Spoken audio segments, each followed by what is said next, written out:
Good afternoon, John and Cherie. How are you? This is Jeff.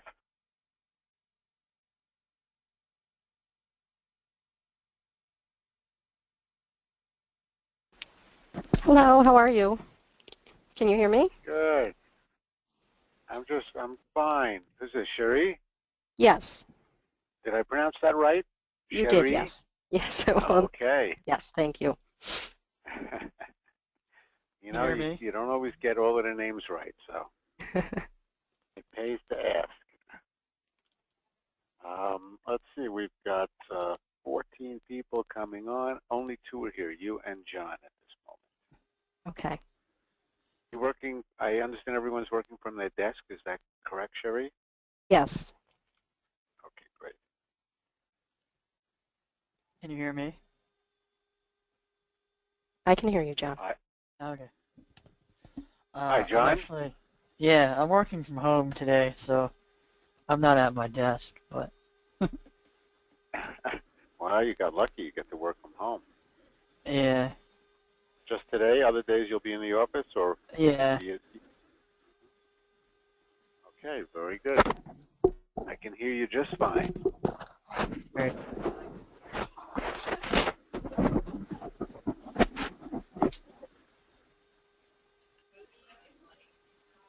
Oh, getting a bunch of people starting to log in. That's good.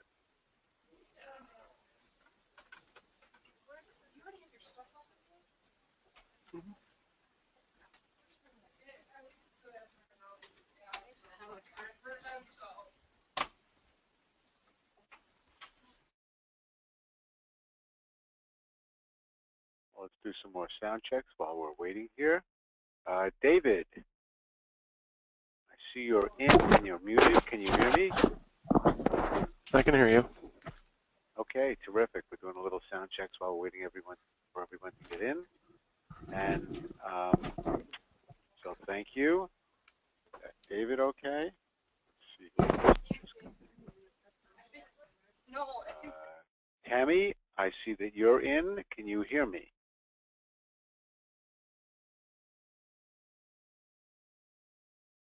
Tammy's microphone is on, but that doesn't necessarily mean she's at her desk listening to it.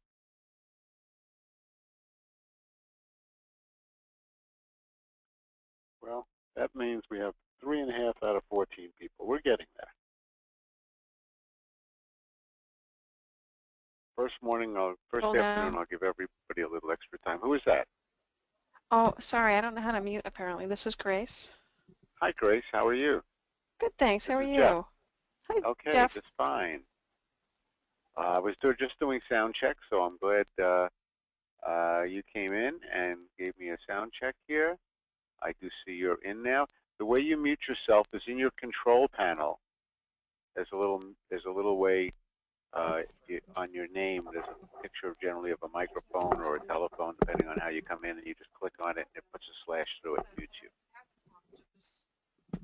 So why don't you try that now?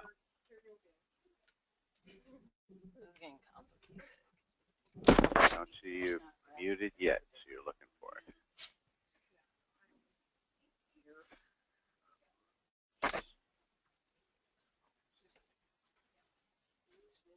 Grace, you still there? Can you hear me?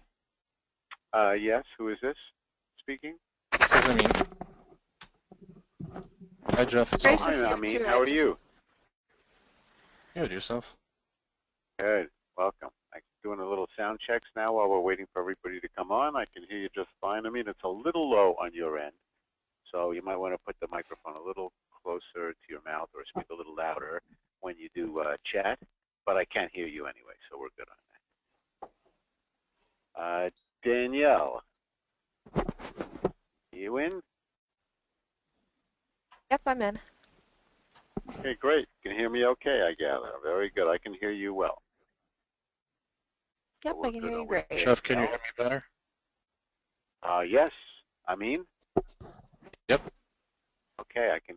That's much better now. Thank you. Excellent. Okay. Let's see. We have Kathleen. Oh, hi. Yeah, this is Kathleen. I just joined the call. Okay, great. I can hear you great. I guess you can hear me okay too. Yes, I can. Thank you. Okay, very good. Just mute yourself when you're not, when you're not speaking. Otherwise, we'll get too much line noise in the background. And you can mute yourself by Sure, just, okay. yeah, a number of different ways. Let's see. Grace, you were still trying to figure out how to mute yourself. Is there an issue there, Grace? No, I did mute myself. I was helping Danielle, but I'm here. Oh, okay. Can you mute yourself? Because it doesn't look like you're muted on my control panel. I just unmuted myself, so let me do it again. I'm going to do it again now. Okay. I'll look. And while you're muted, just say 1, 2, 3, count for me. And if I can't hear you, then we're good. Okay, I cannot hear you for some reason. It doesn't look like on your control panel you're muted, but you are, so we're fine. Thank you, Grace. Thanks, Let's Jeff. see. Okay, good. Let's see Can who else everybody we hear have me? It's here. Amanda. Hi, Amanda. How are you? Good, how are you? Good. We're doing some sound checks. I can hear you fine, so we're good. Thank you. Let's see who else is in.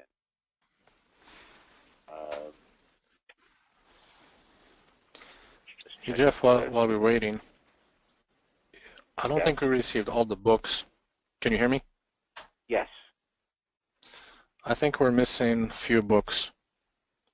Yes. Gary told me that the books apparently are coming in three or four different packages because apparently there was an issue with the supplier that they had to go to different different storage facilities where they had it around the country. So they're not all coming in, which is why I sent out the PDFs. I sent an email this morning with all the PDFs on them. So anyone that doesn't, I don't think anybody will have the books today, although maybe some did come in. But whoever doesn't have a book, you can just follow along in the PDF as we're going through the class, and we will have the books for you shortly, within a day or two, I gather. Did you copy me on that PDF? I did. It went to everybody in the class. It should have gone out. I'm sorry, like it seems like I have 100 emails already. So Okay, let me look. It went out this morning. I can forward it to you, Amin. thank you. Okay, great. Thanks. And also, these sessions are being recorded. We have one person out, Emily, who can't make today's session, and a couple other people in future sessions are on PTO. So these are recorded so they can go back and look at these and go through the training, even though they're not actually going to be in the physical training class. Is that available? Yes, that is. I got an email from Gary this morning asking me to record them. So I am recording the sessions, and I'll get them to Gary, and I know he's going to try to put them all together and get them over to you after the class is over. That is perfect. Thank you. Okay, very good. Hopefully we won't have any issues with recording the sessions. You know, they're recorded by the GoToLearning, GoToTraining people, and on occasion there's been an issue, but I am watching it carefully and trying to resolve any issue if it does come up. So we should have all the recordings. Okay, good. Is there any? Let's see, who else is here that I have not spoken to yet? Paul Fitzpatrick. Who is that? Paul? Paul? Yes. Hi, how are you? Wonderful. You? Good. Good. This is Jeff. I was doing a sound check, so we're good. I can hear you. How about Paul Diebold? Is he in yet? I don't see him. Oh, yeah, he is. Paul Diebold. Can you hear me? He may not be at his computer. So we still have Emily's not attending. I heard that. We still have Jason, Mike, Paul Diebold, and I think Tammy is here. I thought I saw Tammy. Yeah, I'm Tammy, here. Okay, great. Good, I can hear you fine. All right, so we have just those three.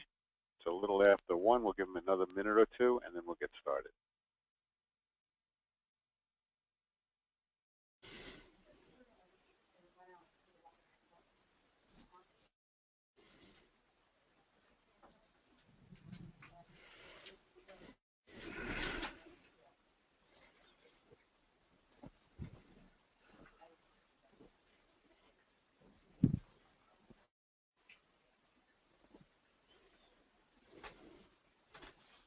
Jason and Mike, the only two left.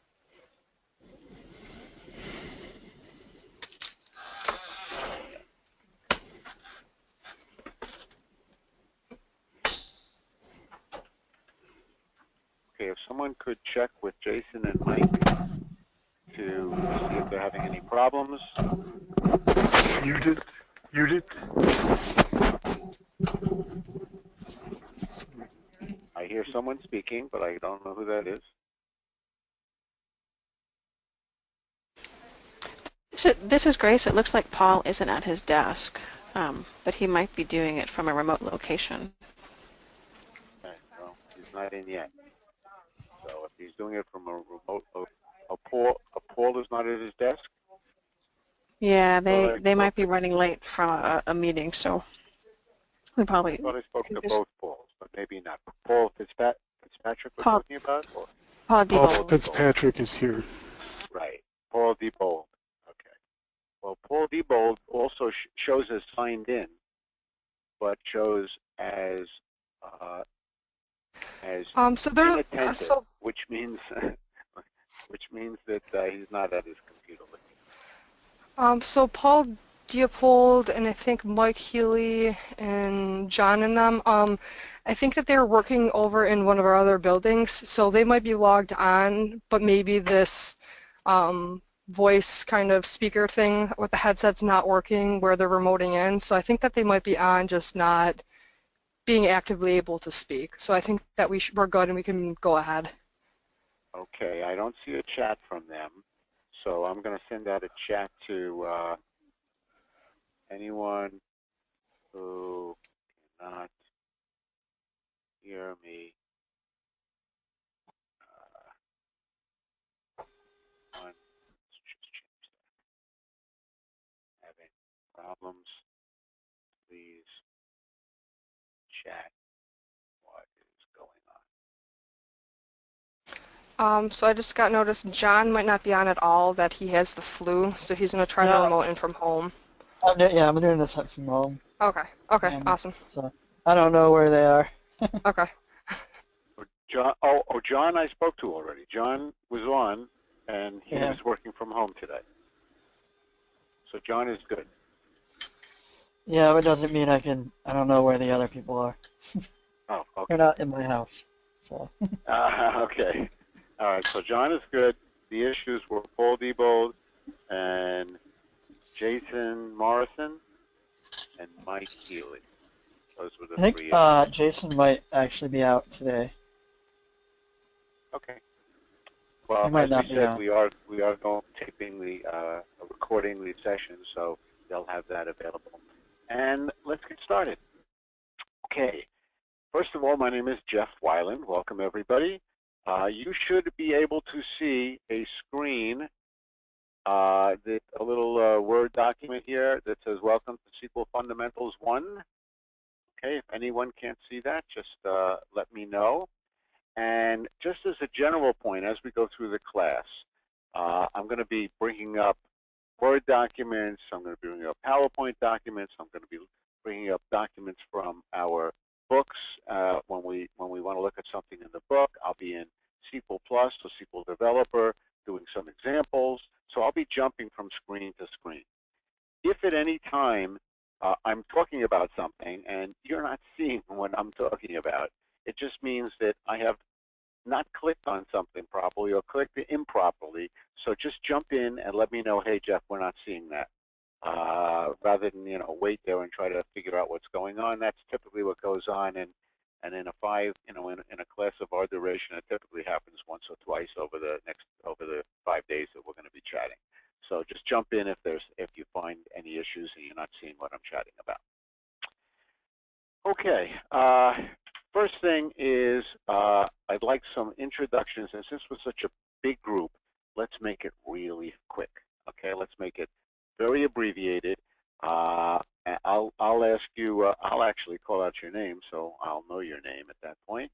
But what's your job function? I understand a lot of people are analysts here, but I just want to make sure that you are, and if you're a quality assurance person or if you're a developer, just let me know what your job function is. And rate yourself on SQL. I mean, this is very subjective, of course, but give me your background. 0 is you have absolutely no background in SQL, and 10 is you're a guru, and we don't know why you're in a more of an intro-level class. But give me a rating just so I get a feel for approximately what your SQL background is. And then we want to check the setup. Originally, you were asked to install either SQL Plus or SQL Developer or Toad or any other product, whatever product you use to do your SQL work. So let me know if that's installed and which one you have installed. The class PDF. Everybody's going to be. Yeah, go ahead. Everybody's going to be using Oracle SQL Developer. Everybody's using SQL Developer. Yes. Okay, so we can skip that question. All SQL Developer. Fine. The class books, the PDFs, since the books did not arrive in time for the class, we sent you all the PDFs of all of the books, and you should have that. So I just want to make sure that your setup is complete, that you have the PDFs, and that, and also I had sent in an original email a couple of files that were to be put into a folder called SQL Fund for SQL Fundamentals, and did you get those files and those set up? They're not as critical as the other things, so if you don't, just let me know and we'll get you set up when we get a chance. Then 2 more things. One is, and this is probably the most important one, any special requirements. If anyone, I mean, this is an intro-level course. We're going to go over all the major SQL commands, and we're going to be focusing on the SQL select command and so on. But if there's anything in particular that you want to, that you have a special requirement that, okay, I've been working with SQL and this really confuses me. You know, I really don't understand the difference in inner join and outer join. You know, let me know. We'll probably be covering most of what you asked for, but at least I'll know to emphasize it. And if for any chance we're not covering it, I have a lot of other material, so I can, you know, I can modify the class somewhat and add that in at the appropriate point. So special requirements is key. And then just something that's a little icebreaker. Let us know.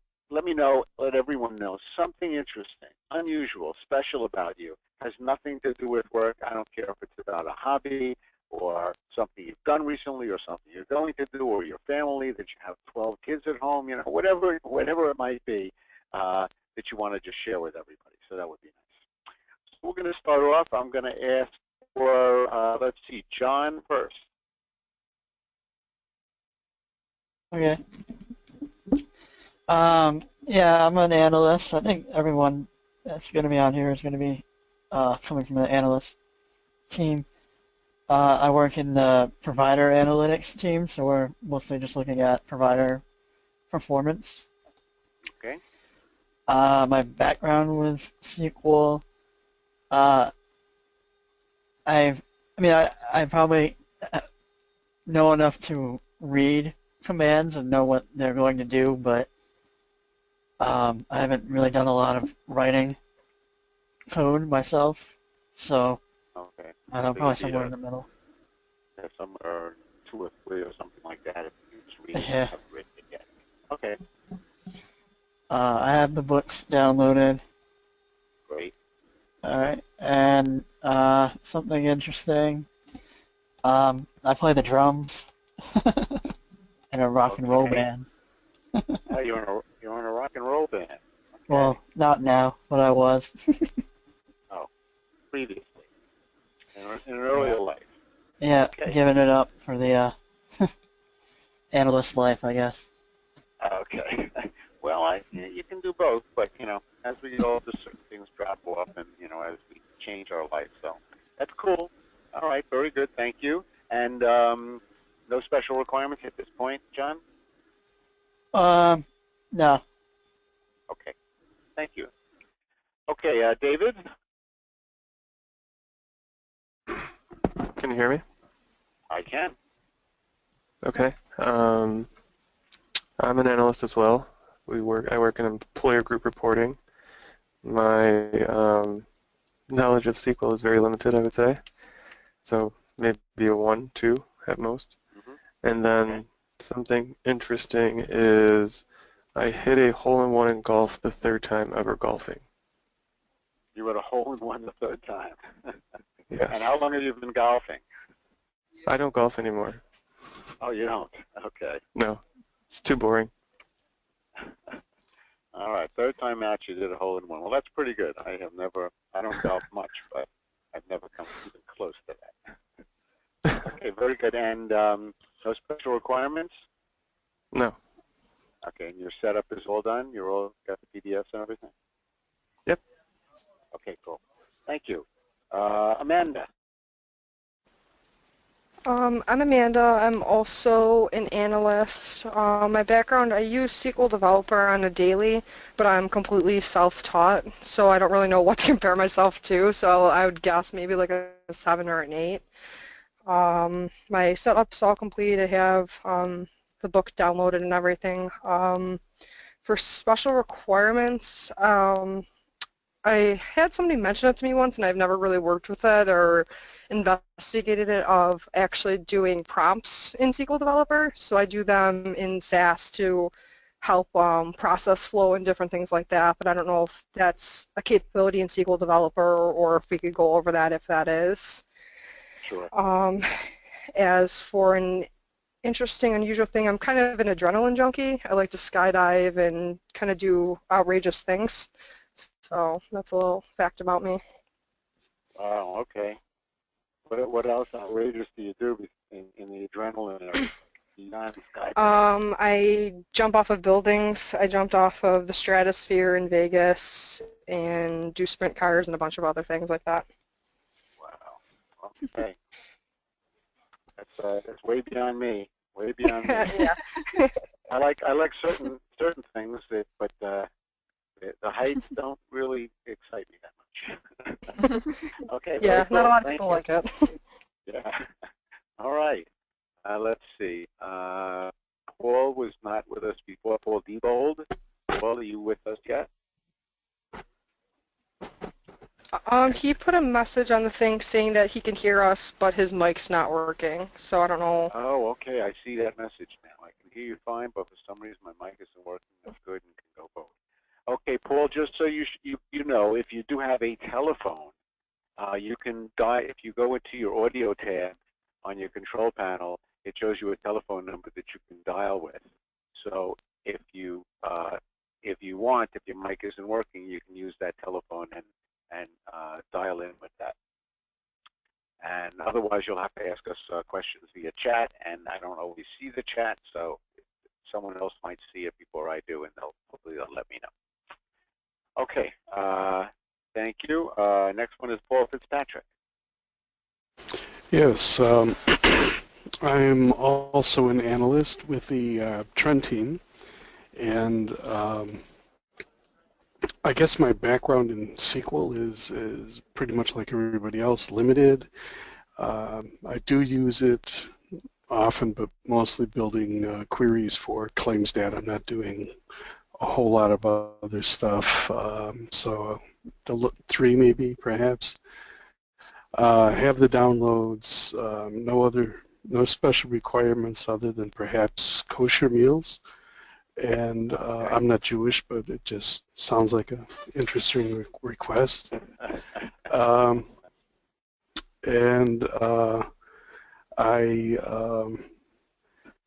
Some people know I have a sense of humor. Some people just think I'm a little crazy, and that may also be correct. And 3 things I enjoy doing outside of work are cooking, Tai Chi, and photography. Hey. And pretty You got a lot probably of everybody knows interesting that. things. Pardon me? You got a lot of interesting things, yeah. Yep. Okay, well, we're going to have to search menus for kosher meals for you and ship them over so you can cook those. Thank you. And since first day of Hanukkah is today, Thank your you. latkes or something like that. Yeah. Okay, thanks. Hey, Jeff. Kathleen, Oh, hi. Can you hear me? I can. Oh, good. Okay. Hi, I'm Kathleen. People call me Kate for short. I'm a research scientist at Independent Health, but I do a lot of work with SAS. I've used Proc SQL within SAS to, analyze data, create data files. And so I would have to say that I would think my SQL level might be around a 5 or 6, but I do a lot of like the same things over and over again. So I'm, looking forward to learning more about just using SQL. And I'm especially interested in the SQL developer because the problem we have here with the SAS when we're pulling from our data warehouse is processing time sometimes can, take a long time. And I've heard that we can do the same thing using SQL Developer and gain a lot of efficiency with how much more quickly it can pull the data. Okay, you're saying that people are telling you can pull the data more quickly from SQL Developer than from SAS. Right, because So we have issues with our SAS server. There's not a lot of extra space, and it seems like oftentimes the people are creating temporary data files, and there's issues with like storage of what you're doing in SAS on the actual server that we share with other departments. So okay. Okay, and then something interesting, I have twin daughters and they like to Irish dance, and then we also have 2 dogs and 2 cats at home, so my household is pretty busy and noisy at times. 2 cats and 2 dogs? And 2 children. 2 cats, Yeah. 2 dogs, 2 children. That's right. Okay. Yeah, that's pretty busy. Okay, very good. Yeah. Okay, thank you very much. Okay, thank you. All right, and now Tammy? She actually had to step away from her desk for a minute to help another business need, so she'll be back on probably within 5-10 minutes.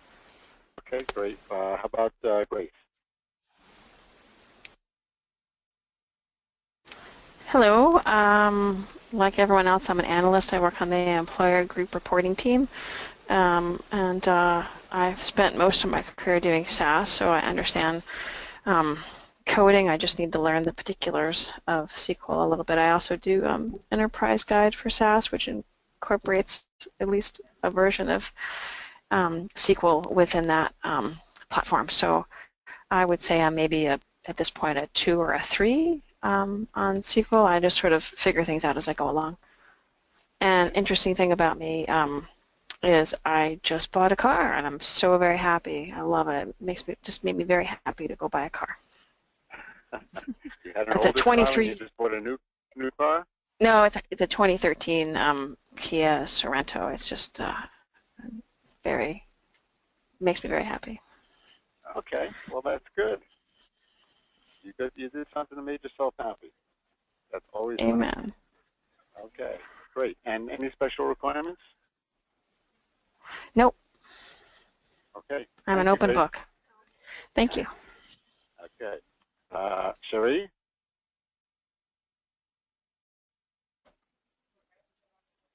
Hello? Hi, Cherie. Yes, can you hear me? I can. Okay. I'm currently in underwriting. I'm going to be transitioning over to employer group reporting come Monday. I'm probably around a 2 or a 3 in SQL. I do have all the class information needed. I don't have any special requirements. I have a 7-year-old that likes to play travel hockey, a 9-year-old who wrestles, and I like to run. Okay, we got an active family there. 7-year-old travel hockey, 9-year-old wrestles. Yes. Wow. Okay, I didn't know they started them. How early do they start them wrestling? Oh, there's like 2 or 3-year-olds wrestling. Really? Oh my Yes, goodness. yes, in the class. Yes, it's crazy to watch them. Wow, it should be. Okay. All right, that's very interesting. Thank you, Cherie. Yep. And let's see. Emily's not in the session. Jason's not here. Amin. Hi.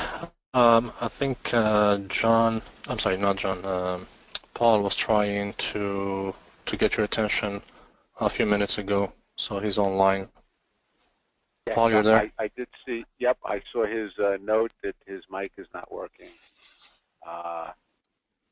He thinks it's because he's remoting in, but I mentioned... I heard him speak, though. To him, you heard him what? I think I heard him speak. Oh, okay. Paul, you there? Maybe on mute? No, I guess not. Okay. Oh, that was Paul. I heard the same. I got the same message from Mike. My mic is not working. From Michael Healy, and same thing with you, Michael. If your mic is not working, you can go to your audio tab, and you can switch from mic and speakers to telephone if you have a phone available that you can make the call on, and then you can call and mute yourself on the phone when you're not talking, and then at least if you need to talk to us, we'll be able to hear you. So that's your backup position if you can do that. Okay, and so Amin, let's go back to you. Amin Sirihali. I lead the department. Background in SQL 0. It's set up pretty much. I got downloaded everything. Everything looks good. Special requirement. I'll go for that kosher food that Paul was talking about.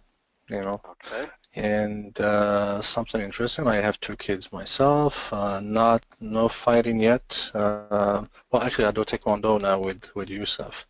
So we just got our first yellow belt. So how about that?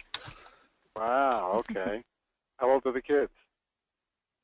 He's 6 and 2. The 6-year-old has a yellow belt now. Yes. Oh, Daddy too. Hey. Oh, Daddy. I'm doing it with him. Oh yeah. Oh, okay. Very good. So 2 yellow belts. Yeah. Dad and a 6-year-old. Very nice. The 2-year-old is not wrestling yet, is he? For her? No, I didn't know you can wrestle that young, but now I'll have to talk to Shuri. Yeah. Okay. Very good. Thank you, Amin. That's the Mike is not doesn't have the audio yet. Jeff. And Jeff? last one. Excuse me. Jeff, can you hear? This is Paul Diebel. Can you hear me? I can. Hey, all right. Hey, I was trying to telephone. I was doing the headset thing. It looks like we've made contact, so that's good. Just want to let you know. You're on the telephone now? Yeah, I'm doing the telephone. Something's not working correctly with the headset, Cool. so I'll just go that route. Okay. Very good. So you're on the phone, so you're in 100% in the class. That's great. And you heard we were looking for the intros now. Your turn. All right. I am analyst on the provider analytics team. The use of SQL's really pretty minimal. I used to actually work for a bank, and we used something, actually, it was its own language that was similar, but not SQL itself. But I think a lot of the same, I guess, patterns, or maybe even the logic itself might be the same. In terms of things about me, it was actually kind of funny. My brother-in-law, who lives out of town, actually asked my wife, what's new with Paul? And she said, there's really nothing new with somebody who has 2 kids under 2 years of age, or something that's interesting that's come up. But, right the last couple of years, it's been about changing diapers, getting up in the middle of the nights, and those kind of things. So that's what's been going on with me. Hobbies have been put aside a little bit. Well, a while, but I remember. And it's a great thing having 2 kids that are young and great. I don't mean to make it sound horrible or anything. Well, my wife absolutely loved it, but under 2 years age, I was for those first 2 to 3 years, I just was so sleep deprived. I couldn't eat. I could barely function. It was really bad. So those were not my best years. When I got older, I liked it a lot better. Gotcha. Okay, very good. Any special requirements? No, none. Okay, and your setup's all complete? Yeah, all set. Okay, cool. And let's see that. And Danielle, we haven't heard from you yet. Hi, my name's Danielle. I am also a research analyst. I am on the employer group reporting team. I've been reading and writing code for probably about 4.5 years now. I don't know where that would put me on the scale, but about the same amount of experience as Amanda. I have also downloaded the PDFs. I don't really have any special requirements. I would kind of like to learn how to do some stored procedures in Oracle. I know how to do them in Microsoft SQL Server, but I haven't tried to do them in Oracle yet. Something interesting.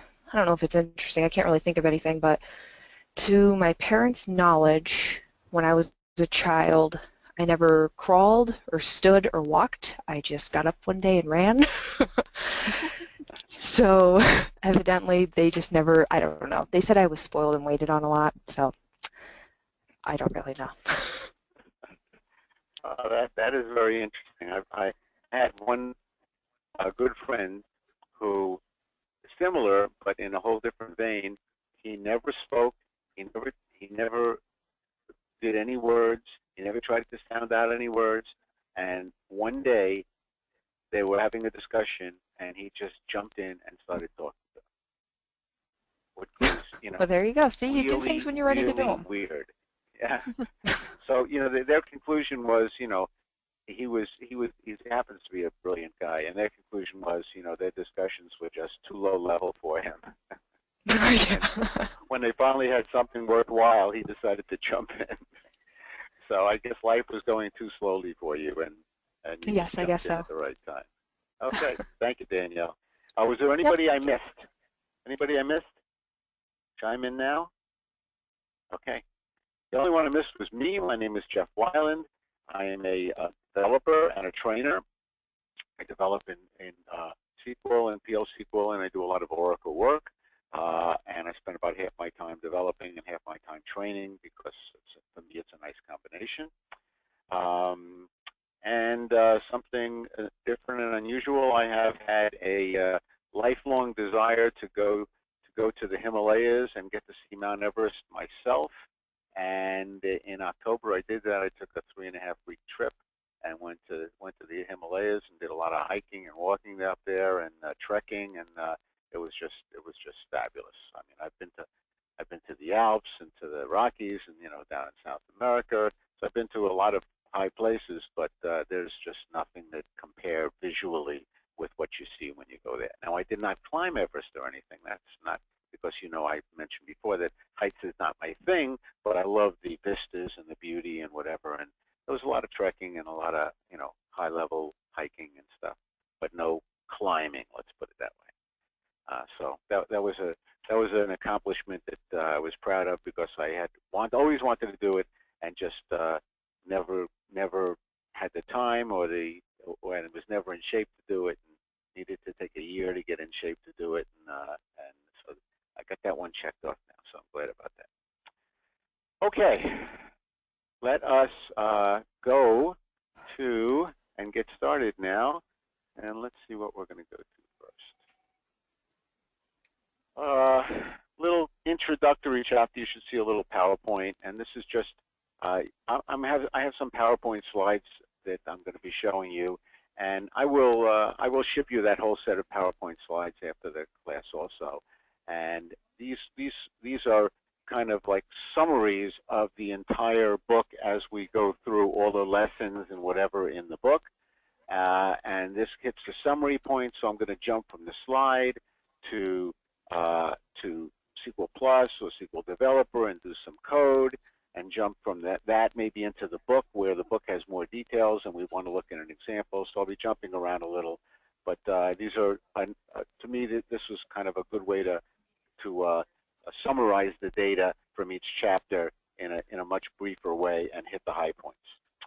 So this chapter 0 is just an introduction to the book that you have, which is the SQL Fundamentals 1 book. You should be seeing the second slide on here that says introduction. Basically, the book is really a fairly in-depth look at all the fundamentals of SQL. Oracle actually uses this book and this approach to teach SQL for their 1Z0-051 exam of their OCA certification. There are 2 exams for OCA certification. Oracle Oracle Certified Associate is OCA. and this prepares you for the SQL part. The other exam prepares you more for the database and controlling the database part. There is in the back of the book, when you get it, there is a CD, which has the book in electronic form, which I've already sent you the PDFs, but it also has some practice tests if you ever decide you wanted to go for the real actual certification. So that's there too.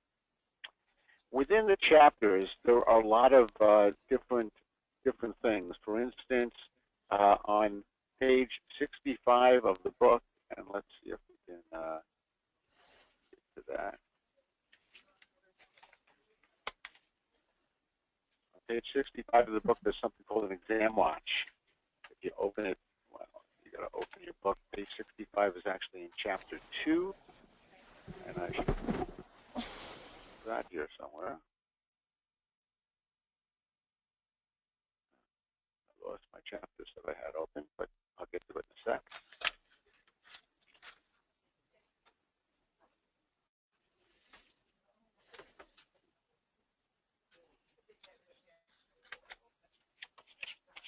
There we go.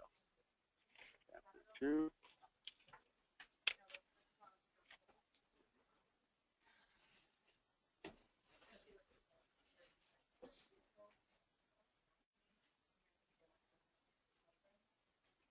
I am having a little difficulty finding Jeff, it. I just look at the PDF. The PDF only goes to page 50 something.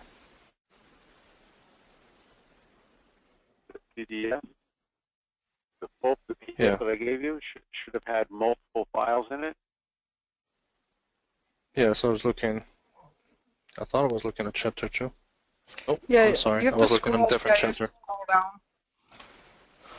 Got it. Yeah, it's there. You got it? Okay. Sorry, I had 3 files open. I was looking at chapter 1 actually, not chapter 2. Okay, great. Okay, so if we go down here and we just look at some of these other pages.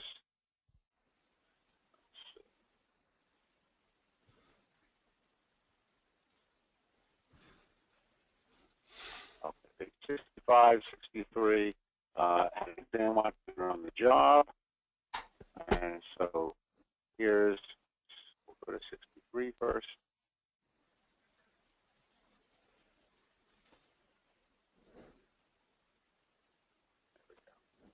See, there's an on the job which has really it highlights some topic that we're going to be going over, and it highlights it in a way to relate it to something you would do really as programming on the job, which I think is the on the job is kind of things are going to be more important to you than the next one, which is on page 65, which is an exam watch.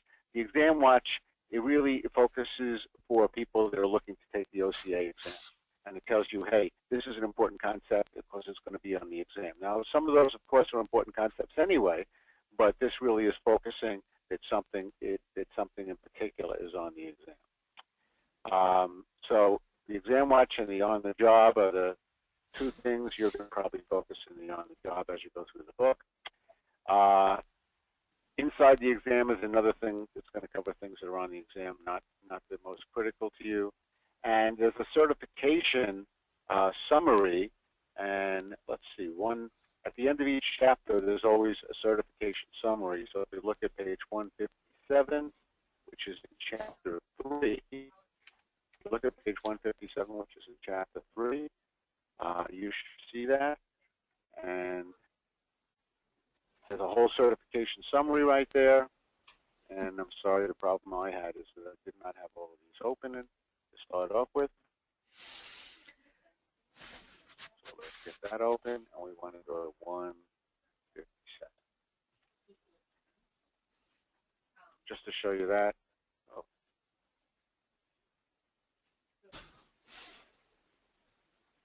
Four.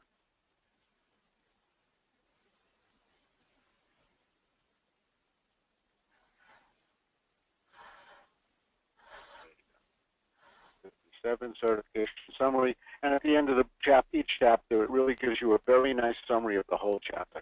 So really, when you go through a chapter and you're reading it and you're working with it, at the end of the chapter, there's a great certification summary, and it'll tell you go over everything, and those are the, if you look at that and you understand what it all says, you're fine. If you don't, then you need to go back to the chapter.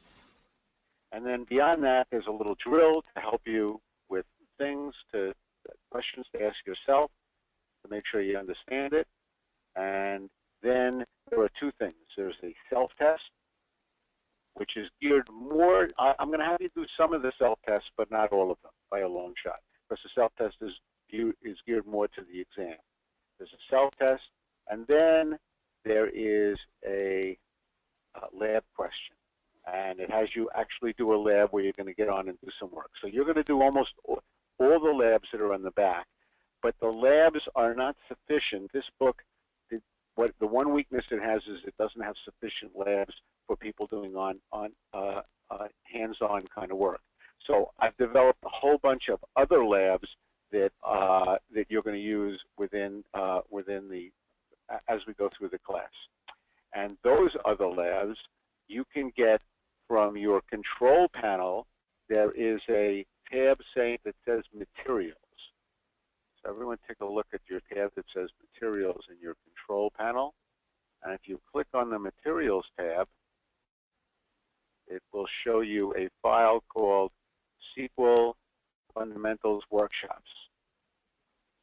So you're going to want to download that. Keep that handy, because we're going to be going through those SQL Fundamentals Workshops in detail. And here's a look at a brief look at what it's going to look like. When we get to the end of Chapter 1, this is just the intro chapter, so-called 0. When we get to the end of Chapter 1, we're going to do this first workshop, which is our setup and setting everything up, connecting to the server, making sure we get connected, and so on. So download that workshops, SQL Fundamentals Workshops, from the Materials tab, and we'll be hitting those. So we talked about all of these things. We talked about the 2-minute drill, the self-test, the lab questions. And in the back, for the lab questions and the self-test, they have solutions. In the back of each chapter, they have solutions to those two things. So of course, give it a try on your own. If you're running into problems and you don't understand, you can look in the back when you're all done and see if your answers were right and look at help with that. Okay? So that gives you the solutions. For the workshop that you just downloaded, which are all the additional ones, I will not be giving you solutions until the end of the class. So those you'll need to do and work on, and at the very end of the class on the last day, I will ship you a file with all the solutions on them. And what we do here is I'm trying to make this as close to an in-person class as I possibly can, so as close to a class where I'm sitting in front of you. So as you're working on the labs, I am available all the time. Unless I run out for a minute, I'll leave you a little note that I went to get a cup of coffee or something. But other than that, I will be here. And if you have a problem, and you work on it a few minutes, don't spend 15 minutes on one little problem. Either ask someone there if you happen to be working in a group or whatever for some assistance, or more likely just ask me. I'll be on the phone. I will be able to look at it. I can make you the presenter so that I can see what your screen is and help you out with it. So take a few minutes to work on it, but don't take 15 minutes, because there's too much work to do here to spend too much time on anyone's exam. Okay, so those are our highlights here. Any questions before we get started with Chapter 1?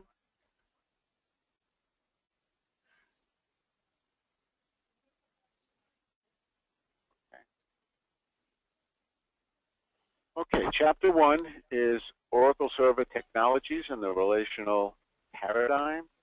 Fancy top title for a chapter.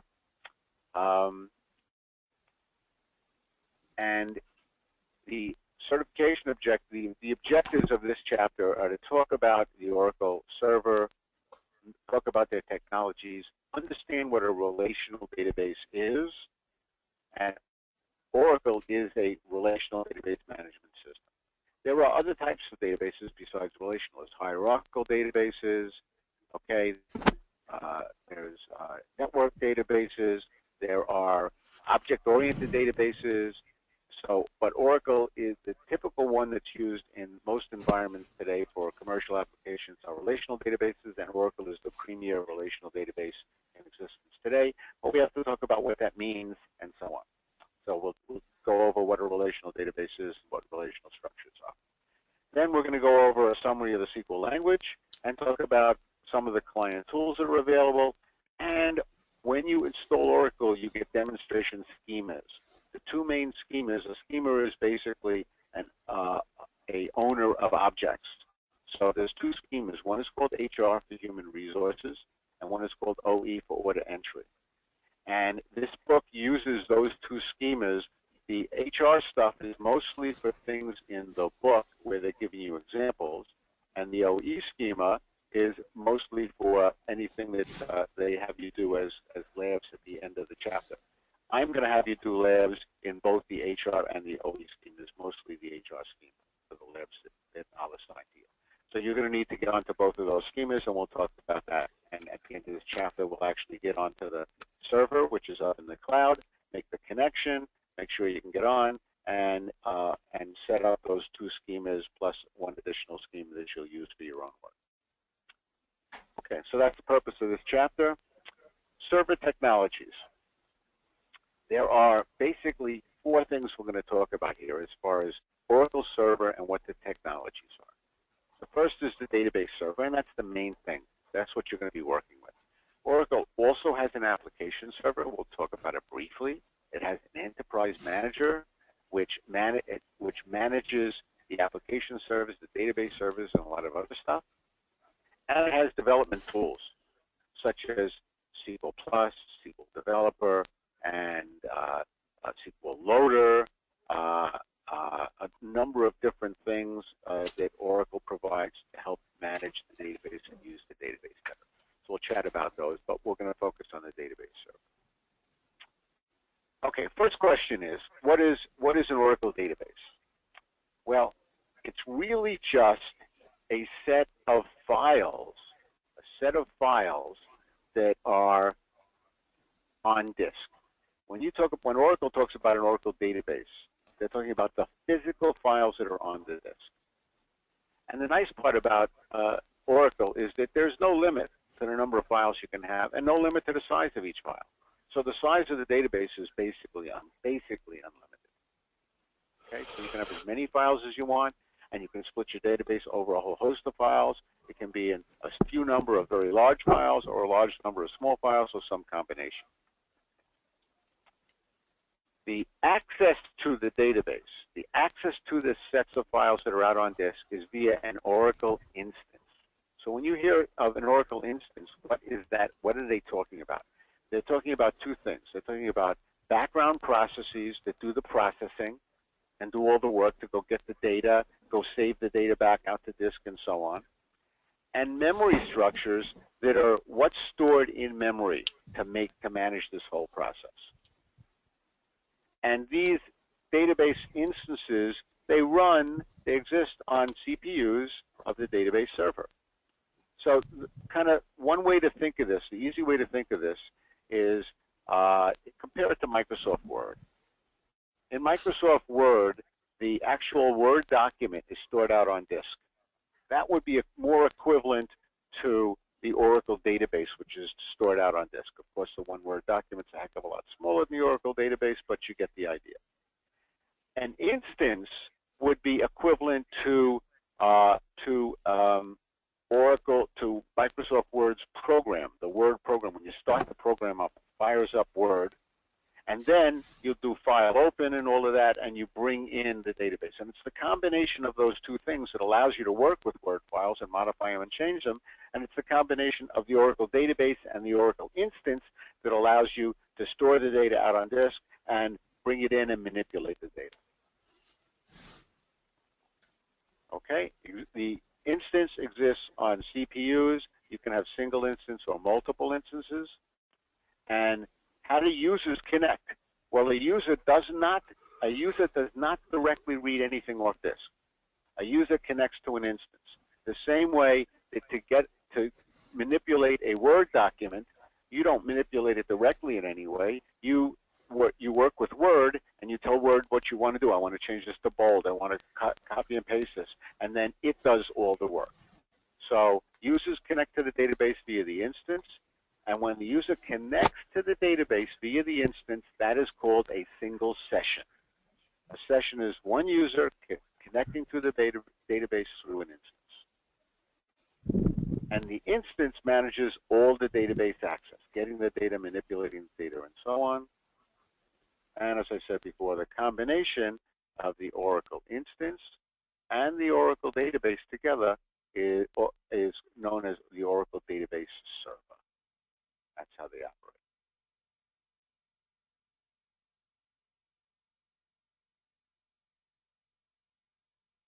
Okay. The simplest situation is a single instance connected to one database. Single instance manages one database. That's the simplest Oracle Database Server. Oracle has a much more complex environment called RAC, Real Application Clusters. And what that is multiple instances connected to a single database. Okay, anyone know if you use RAC in your environment or use single instances? How does your environment work? Does anyone know that?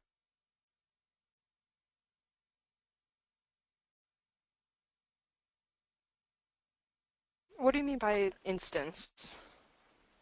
Okay, an instance is a Oracle program running, the software running on an Oracle server. Just like Microsoft Word running on your workstation, it's kind of equivalent to one program running on the server. The Oracle program, of course, is much more complex, but the program that runs is called an Oracle instance. I want to say that we do have multiple instances, but I am not 100% sure. But the way you're describing that seems like how our system runs. But like I said, I can't 100% vouch for that. Okay. Well, that's more on the DBA kind of side anyway. For a developer, it's kind of irrelevant, but we're going over, the whole technology and how Oracle works. So just to let you know that there can be multiple instances. So the question is, well, what's the advantage of having multiple instances? What would you think would be an advantage to having multiple instances rather than a single instance? You could have a number of people doing a number of different tasks. That's true, but a single instance can connect multiple users at the same time. Whereas Microsoft Is that like Word, a version control? Not so much version control as far as the versions of the database and changes. That's a different thing. But let's say you have a single instance, and you can have hundreds of users connected to that one instance running on one database server. So it's running on one physical server, and you got hundreds of users. But now you're increasing it, and you're overloading that server. So things are starting to slow down because the server is just too busy. Well, you have a choice. You can get a bigger server and run a single instance, or you can put another server box in there and run another instance on the other server box. And now you can split your workload. So some users connect to one instance, some connect to the other. Though both instances are going to the same disk files to go get the data, but you've split the work among two machines, rather than to have to get rid of the first machine and buy a bigger one and a bigger one and a bigger one. So you can have multiple instances, 2, 3, 4 instances, all running, and your workload is split among those machines. So that's one big advantage of having RAC. Anyone think of another advantage of having multiple physical servers running at the same time? Could that be if one crashes, there's other servers to back that up, that the workload can get switched to a different server? That's exactly it, Amanda. Thank you. If you have only one physical box, if that box crashes for any reason, you're down. But if you have multiple servers, multiple instances running on different physical servers, maybe even in different one in New York, one in Chicago, they're on different electrical grids, or if you have a power outage or whatever, well, you still have some server running somewhere, and people will automatically reconnect to the other server and continue operating. So that's another big advantage of that. Okay. Okay. How relational databases work, and databases in general, most of them are what's called client-server, which is two-tier. You've got two-tier, meaning you have a client and you have a server. Your client is your workstation running SQL Developer, or somebody else running SQL Plus, or someone else running an application that connects to the server. So it's client-server is two-tier. The client is the person running the program. The server is the database server that connects to the database and answers the client's requests. Well, how do client requests come in? They come in through SQL commands. So whatever client you're running, the user process, which is running for the client, it basically generates SQL commands. The SQL commands goes to the server, and the server executes that and goes and gets it off the disk and returns it back to the client. Everything has to be processed through a communications network, and has to be a network protocol, and Oracle's network protocol is proprietary to Oracle. It's called Oracle Net, and it handles all the communications between the client and the instance running on a server, and it gets a client. The client makes a connection. Oracle Net handles the connection. Once you say, I'm a client, I want to connect to that database. Well, Oracle Net will say, okay, great, I'll connect you to the database. I'll create a session. There's a now session running from your client connected to the database, doing all the work. And Oracle Net is handling all of that. Then you send it a SQL command, and Oracle Net sends a SQL command from your client to the instance. The instance says, okay, I'm going to do all the work for this. I'm going to go out to the disk, get the data you wanted, I'm going to pass it back to you. All right, so I think we have a little bit more here that we can show you, maybe a little bit clearer. Yes. The user process to server process. So here's the client side, here's the server side. It's a client-server environment. The client side, the user is running some user process, SQL Developer, an application, whatever it is, and that sets up a session between the user process and the server process, and they send a SQL command over, and now this is the physical server, here's the instance running on the server. The instance will go do all the work and get the data from the database, or update the database, or whatever it has to do. So that's the whole process. Two sides, client and server. The instance controls everything to the database. The client over here does not connect to the database in any way. Okay, so there is no connection here from the user over to the database. Okay, that has to be done. That's a no-no. That's not done. That has to be gone through this process where it goes over to the server, and the instance is the thing that physically connects to the database.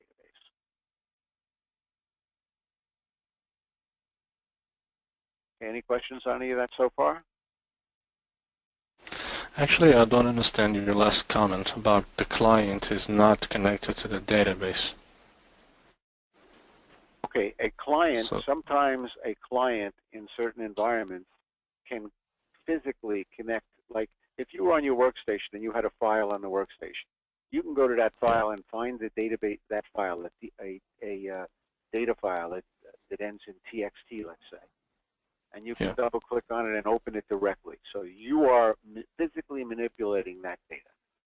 You could delete that file that's on your disk. Okay. That would be a direct connection between you and the database. But you can't do that in Oracle. You can't go and delete any of the files. Well, if you have writing access, I'm sorry to interrupt, but if you have writing access, can't you delete that database in the server too?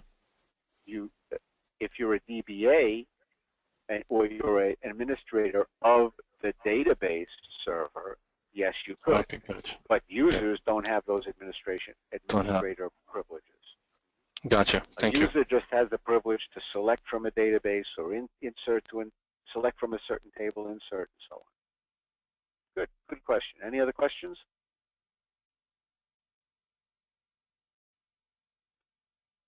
Okay. So user processes. Any client that can connect to the Oracle server can start a user process. It could be SQL Plus, SQL Developer, Toad, end user applications, any of those things.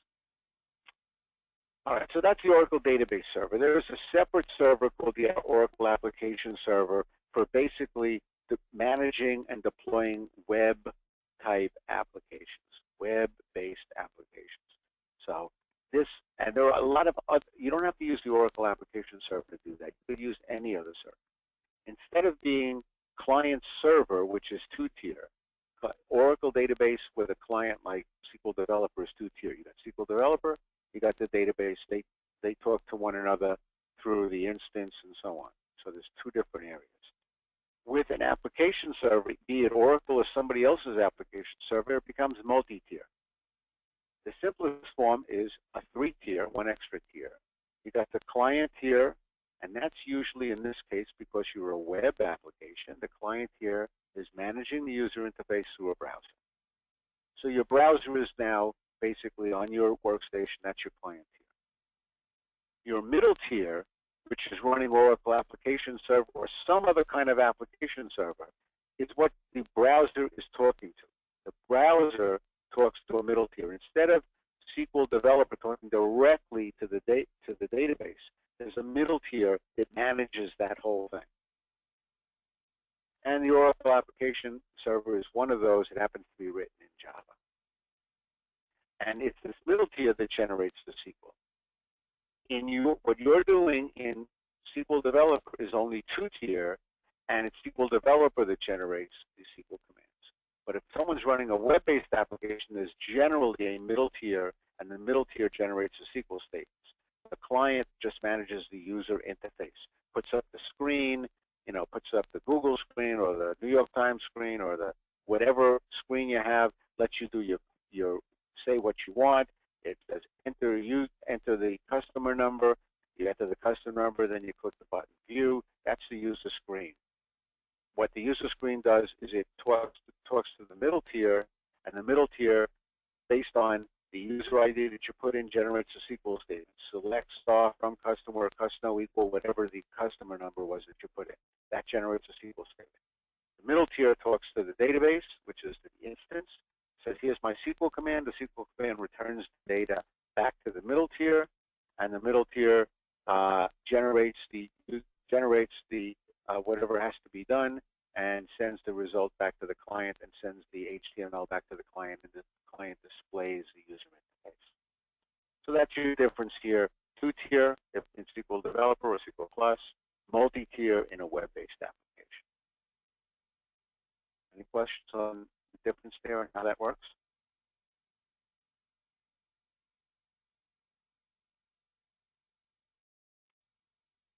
Okay. Oracle Enterprise Manager is generally run by the DBA, whoever is administering the whole database. And there's several different versions of it. There's something called Database Control that manages a single database. There's an Application Server Control, manages an application server. Database Control manages the database server. Grid Control is a more sophisticated one, and it manages multiple environments, many different databases, many different instances, many different applications, as well as all sorts of third-party products. Again, this is mostly to the DBA. They handle it, and Enterprise Manager has a repository. If you're going to manage many databases, you have to have information about all those databases. Where is the information about all those databases stored? In an Oracle database. So the repository, the information about all the databases that Enterprise Manager is going to manage, is in an Oracle database. And all three forms of Enterprise Manager are managed from a browser. So you've got a browser environment, unlike SQL Developer, which is not a browser environment. I mean, that's an actual application that runs on your workstation. Unlike that, Enterprise Manager runs from a browser, so DBAs can manage it from any machine they have anywhere in the world. They have access to it, and they have a browser. Okay, Oracle supports 3 development languages. 3 different development languages are supported by Oracle: SQL, PL/SQL, and Java. Those are the 3 languages that are built right into the Oracle database. Other languages can be supported from outside the database. They are not supported directly in the database. Java can be supported from inside or outside, but C and most other 3 GLs, 3 generation languages like COBOL and things like that, and older languages can be supported also through something called an OCI, Oracle Call Interface. It's an interface that they have to support all these other languages, but only these 3 are inside the database. And someone asked about PL/SQL. Someone asked said that they would like to know more about stored procedures in PL/SQL. Well, unfortunately, I'm looking and I don't see who asked that, but I know someone did. And unfortunately, I'll have to disappoint you early. Stored procedures are not part of the SQL language. You can have SQL commands in a stored procedure, but it's not part of the SQL language. It's part of the PL/SQL language. And the database supports SQL, which is the main ANSI standard way of getting data out of the database and putting data into the database. PL/SQL is more like a 3rd generation language, which has looping and if then else and case statements and variables and all that stuff. SQL does not have all of that. PL/SQL is more robust in that way, but less robust in other ways, which we won't bother talking about now. But PL/SQL is covered in a completely separate class in a PL/SQL class, not in a SQL class. So we're really not going to get into how you create stored procedures or anything like that. So sorry about that, but that's not part of this class. All the other special requirements that people mentioned that they would like to do, there weren't many, but all the other things we can support, and we will be going over in this class. Okay, let's talk about relational structures. This number, by the way, whenever you see a number up here, it references about where in the book this slide is pulled from. So if you look at page 10 in chapter 1, on the bottom it says understanding relational structures. So that's where I'm pulling this from. And I'm using this to just summarize, and we'll go back to the book from time to time to go into details when they have examples or whatever that we want to go into. Okay, a relational structure. SQL, any language, any relational database management system is based on something called a relational structure. And there are 3 main concepts here. The first concept with relational structures is 2-dimensional tables. Everything is stored in relational databases in 2-dimensional tables, rows and columns. Each one is kind of like a SQL spreadsheet, a Excel spreadsheet. So 2-dimensional tables. Second thing is a concept called data normalization. Well, if you're going to break your database into 2-dimensional tables, then the question is, how do I design these 2-dimensional tables? Well, there are a bunch of rules called the rules of data normalization that tell us how to design that. So that's the second concept. The third concept is, okay, when we have a database designed according to the rules of data normalization, how do we put data out? How do we put data in? We need a language to do that. The language is SQL. SQL. So SQL query language. Your mic's breaking up. Okay, thank you for telling me. Let's see if I can get that a little closer. And is it okay now, or is it still breaking? Yep, it's perfect. Nope, it's good. Okay, great. Thank you. If you do have problems with it, just let me know. Sometimes, you know, I'm not on the voice over IP because I usually find the phone connection is better for me. But if the phone connection goes out or is a problem, I will re-sign in with another phone connection, or in worst case, if the phones are bad, I will go in with voice over IP, and it's still pretty good. Okay, so those are the three key concepts that we want to cover here.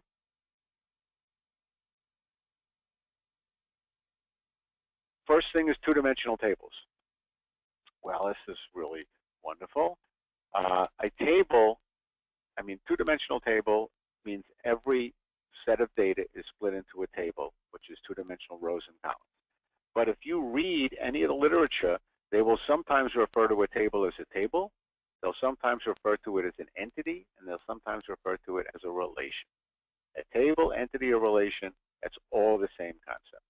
Unfortunately, it's the same thing for rows. Rows are sometimes called tuples and sometimes called records. And columns are sometimes called attributes and fields. So as you read through a book, one page, one column, one sentence, the next sentence can refer to them as different things. Table is an entity or relation, row is a record or tuple, column is an attribute or field. Every table generally has a primary key. The purpose of a primary key is to uniquely define a row in a table. Well, why would we need to uniquely define a row in a table? You do a select, it gives you all the rows. You say select for department equal 10, it gives you all the employees in department 10. Why do I have to uniquely be able to define every row in the employee table? What would we think? Let me start calling on people. Hopefully they're around here today. John, why does one uniquely have to define every row in an employee table? Well, I know in our database, primary keys are usually the field that's indexed. So when you do joins, they run a lot faster. I don't know if that's what you're looking for, but okay, that is one of the key things. Primary keys are always indexed, and if you say where employee number equal 41267, where customer equal 12,852, it can find it quickly because they're indexed. So let's go beyond that and ask the next question, and that is, why do we have to be able to find one row? And you kind of indirectly answered that. Why do we have to uniquely identify a row? Because we want to be able to update a single row or delete a single row. And if you didn't have a unique key, then there might, if you said delete, delete John Smith, where first name equals John and last name equals Smith, you might be deleting multiple John Smiths. You only want to delete one. So you have to be able to uniquely define each row. And that's the purpose of the primary key, uniquely define a row. As a secondary value to having a unique identification, now you can also have an index for that and quickly find it. Okay? Now, it turns out that although almost all tables have a primary key, the ANSI standard SQL does not require that every table have a primary key. So therefore, Oracle does not require it. You can create a table without a primary key, but almost every one of your tables will have a primary key. Okay. Do you guys have any tables that you know of without a primary key? I can't think of any. I have some personal ones. I work on a project for our CAP team, which is one of our subsidiary teams that deals with a lot of databases, and it's more of instances of when people do work in an Access database, it's logging records of what people have changed. So there's no primary key on that table. Okay, good, very good, good example. If you're just logging something, you may not need a primary key just to write it out and log it. I see that sometimes on data imports, someone's giving us a lot of data that we have to import into the table. Well, they're providing us the raw data, and we might load that into a transaction file for importing. And when I import it, I then insert that into tables and then give it primary keys.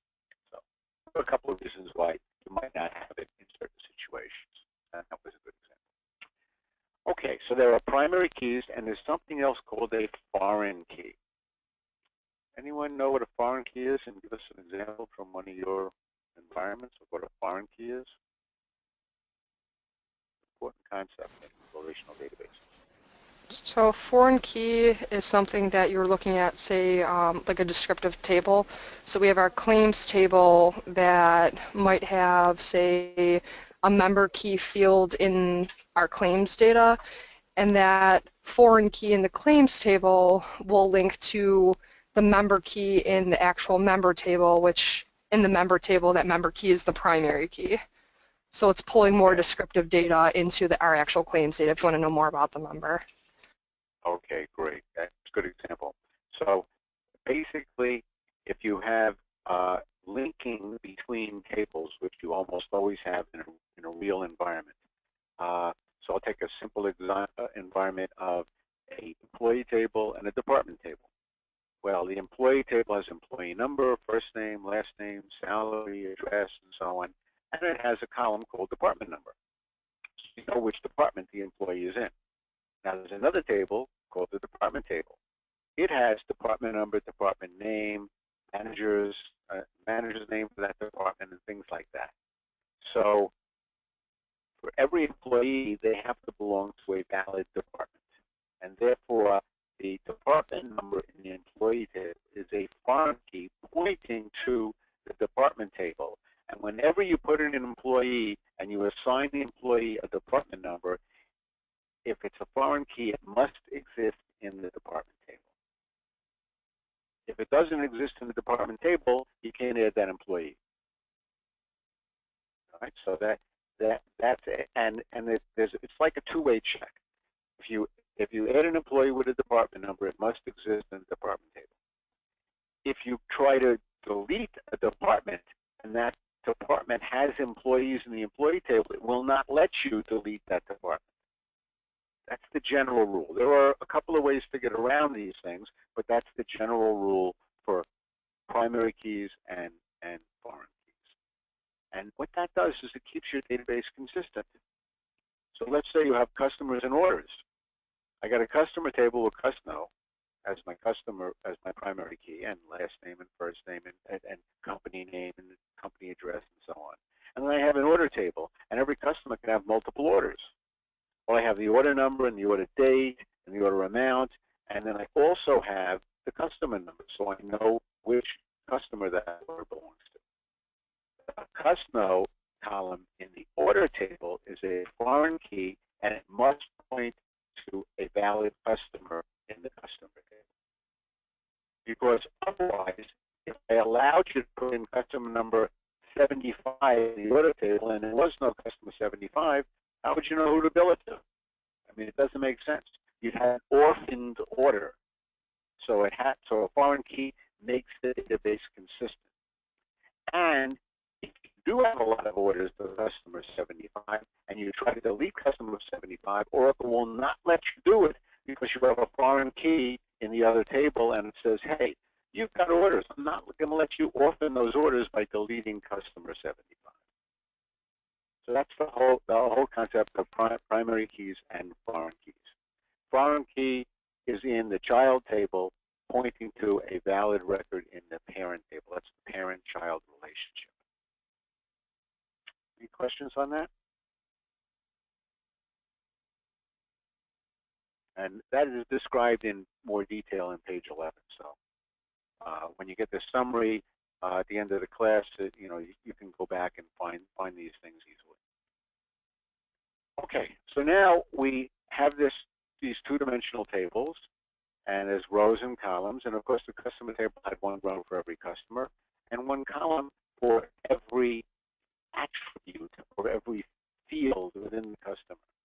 So one column for the customer, one for the customer name, one for the street address, one for the city, state, zip, and all that nice stuff. So we've got these two-dimensional tables, and we want to design our database. We have a lot of data, and we have to figure out how am I going to design this database. I'm going to make many two-dimensional tables out of it, many relational tables out of it.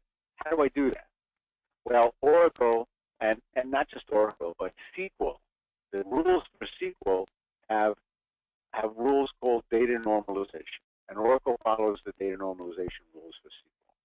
And there's multiple levels. There's really 5 levels, but a standard relational database supports the first 3 levels of data normalization.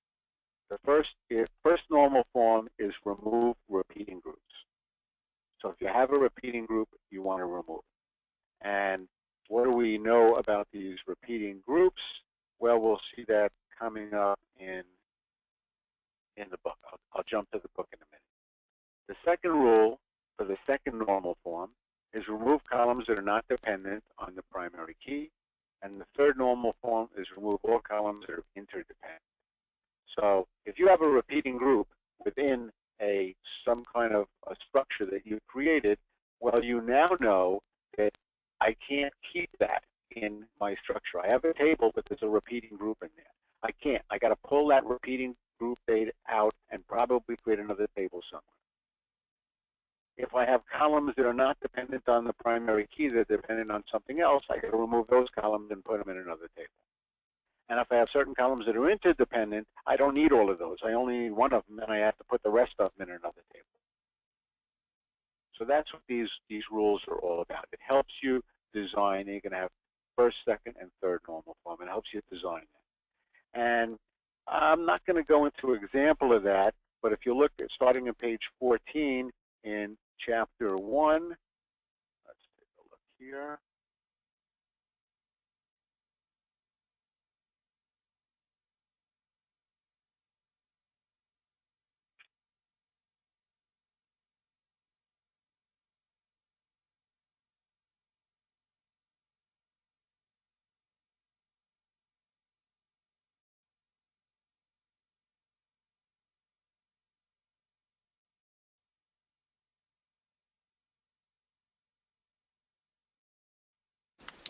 If you are talking, we can't hear you.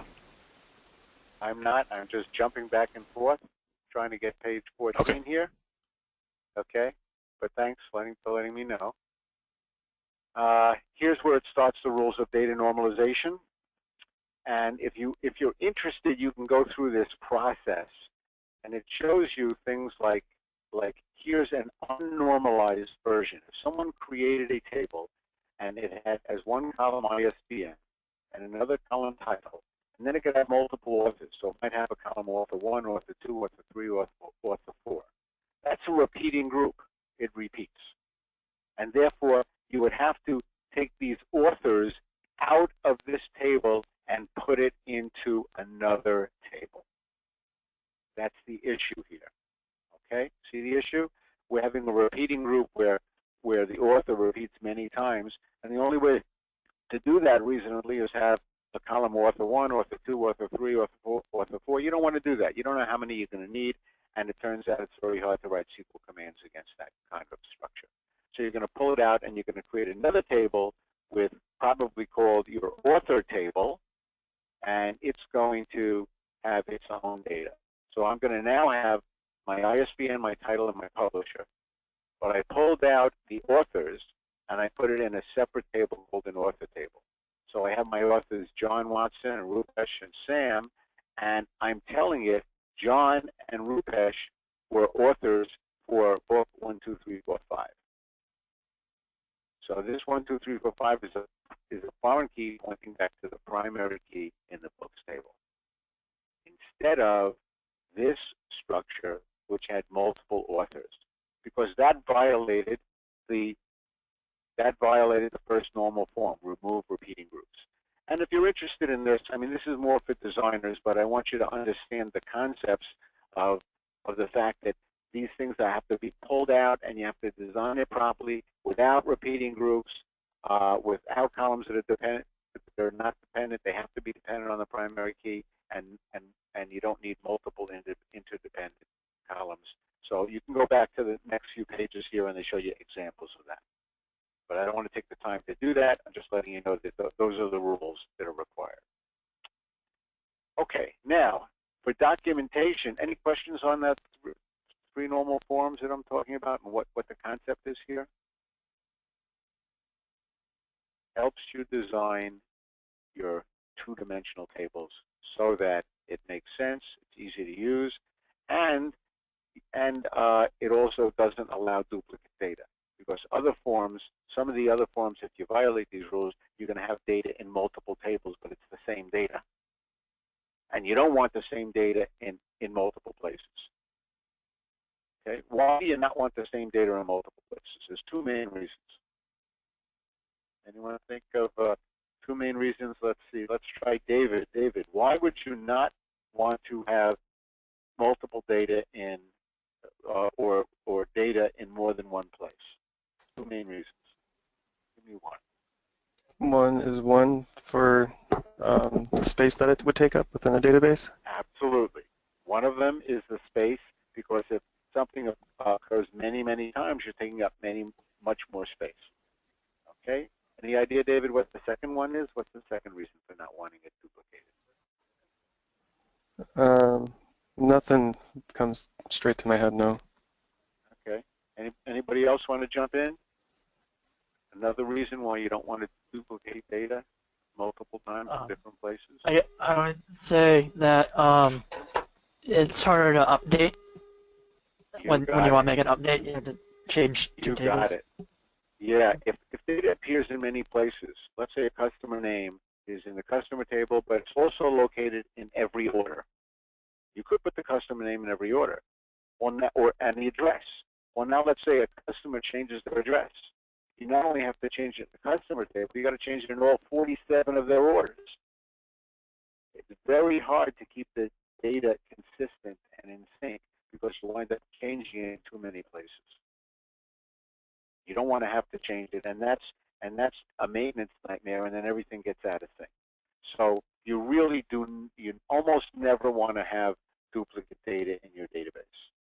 The only time you violate that rule in a design is if the data is to speed up things. If things are just way too slow, because to go get the data, you will run somewhere else and to another table or several other tables to get what you need, you might duplicate it in a place where you need it.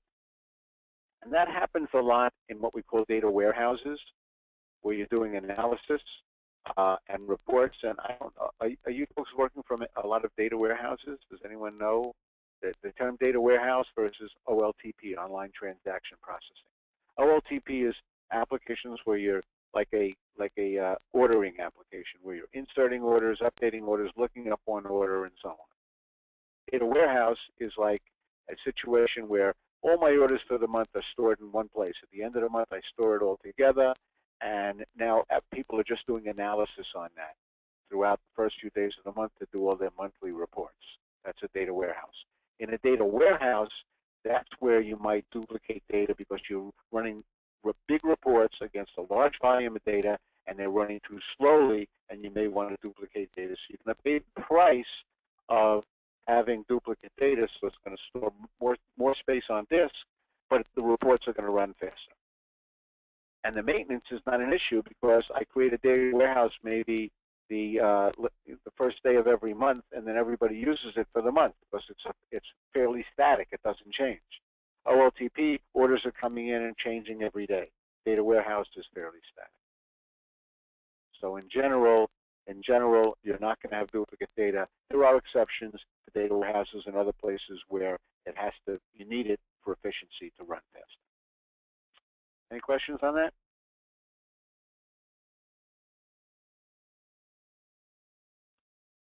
Okay. All right. There are several rules for documenting tables, and documenting the structure of your application and documenting all the tables in your application. One is you list all the attributes of the columns. You list every table and all the attributes, all the columns in it. And when you list all the columns, you can they generally put a hash sign next to the primary key column or columns, a backslash next to the foreign key column or columns, an asterisk if it's mandatory column or columns, and an O if it's little o if it's optional. Certain columns when you design a table are mandatory. For instance, in the customer table, you might say that the customer number is mandatory and the customer name is mandatory.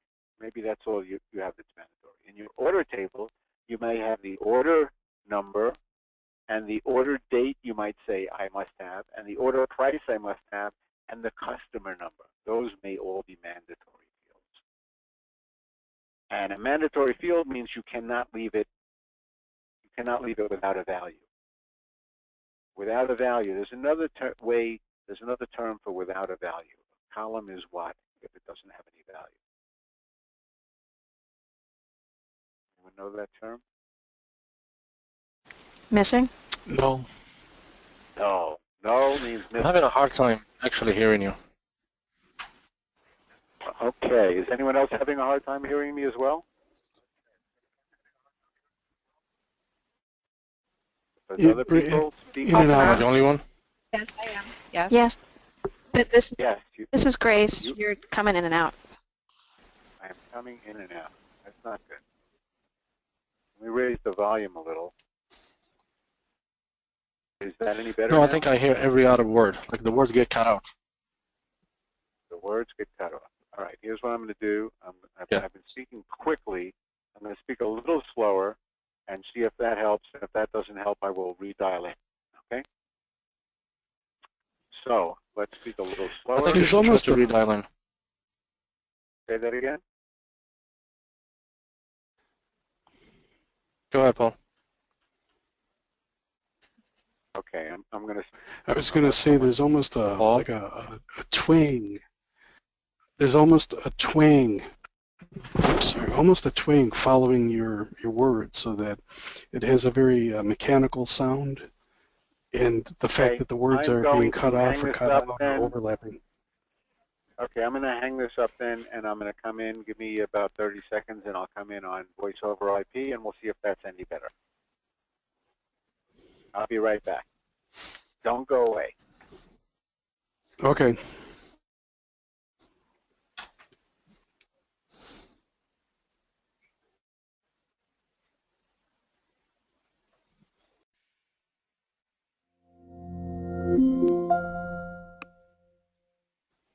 Testing, testing, 1, 2, 3. Hello, everybody. Can you hear me now? Yes. Yep. Is that better? Yes. Okay. Well, we'll stick with voice over IP. We'll stick with voice over IP if that's better. Good. Thank you for letting me know. Okay. All right. So we had for each attribute, we flagged them with various symbols. So if you're going to document it, that's how you might document it. If you look at page 18 and 19, it reviews all of the symbols that we're talking about here. And we said that if a column is optional, it can be null. It can be left without a value. Null is not the same as 0. Okay, it's different. Null means it has no value. So if it's optional, it can have no value, but if it's mandatory, it has to have a value.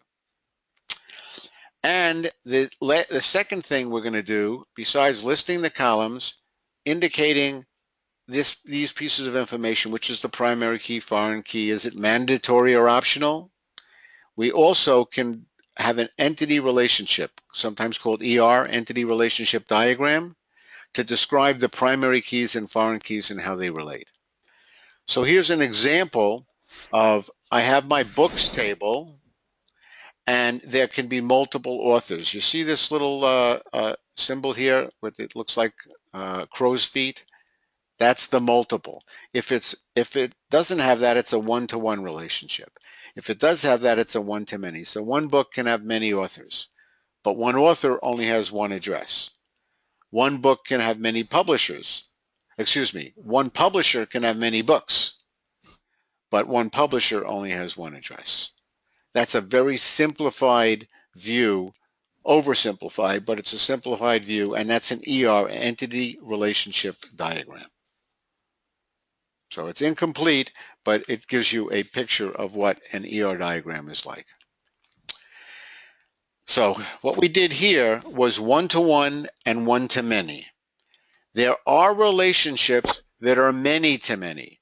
Most relationships in relational databases are one-to-many, and they're represented by a primary key to foreign key link. One customer, many orders, primary key to foreign key.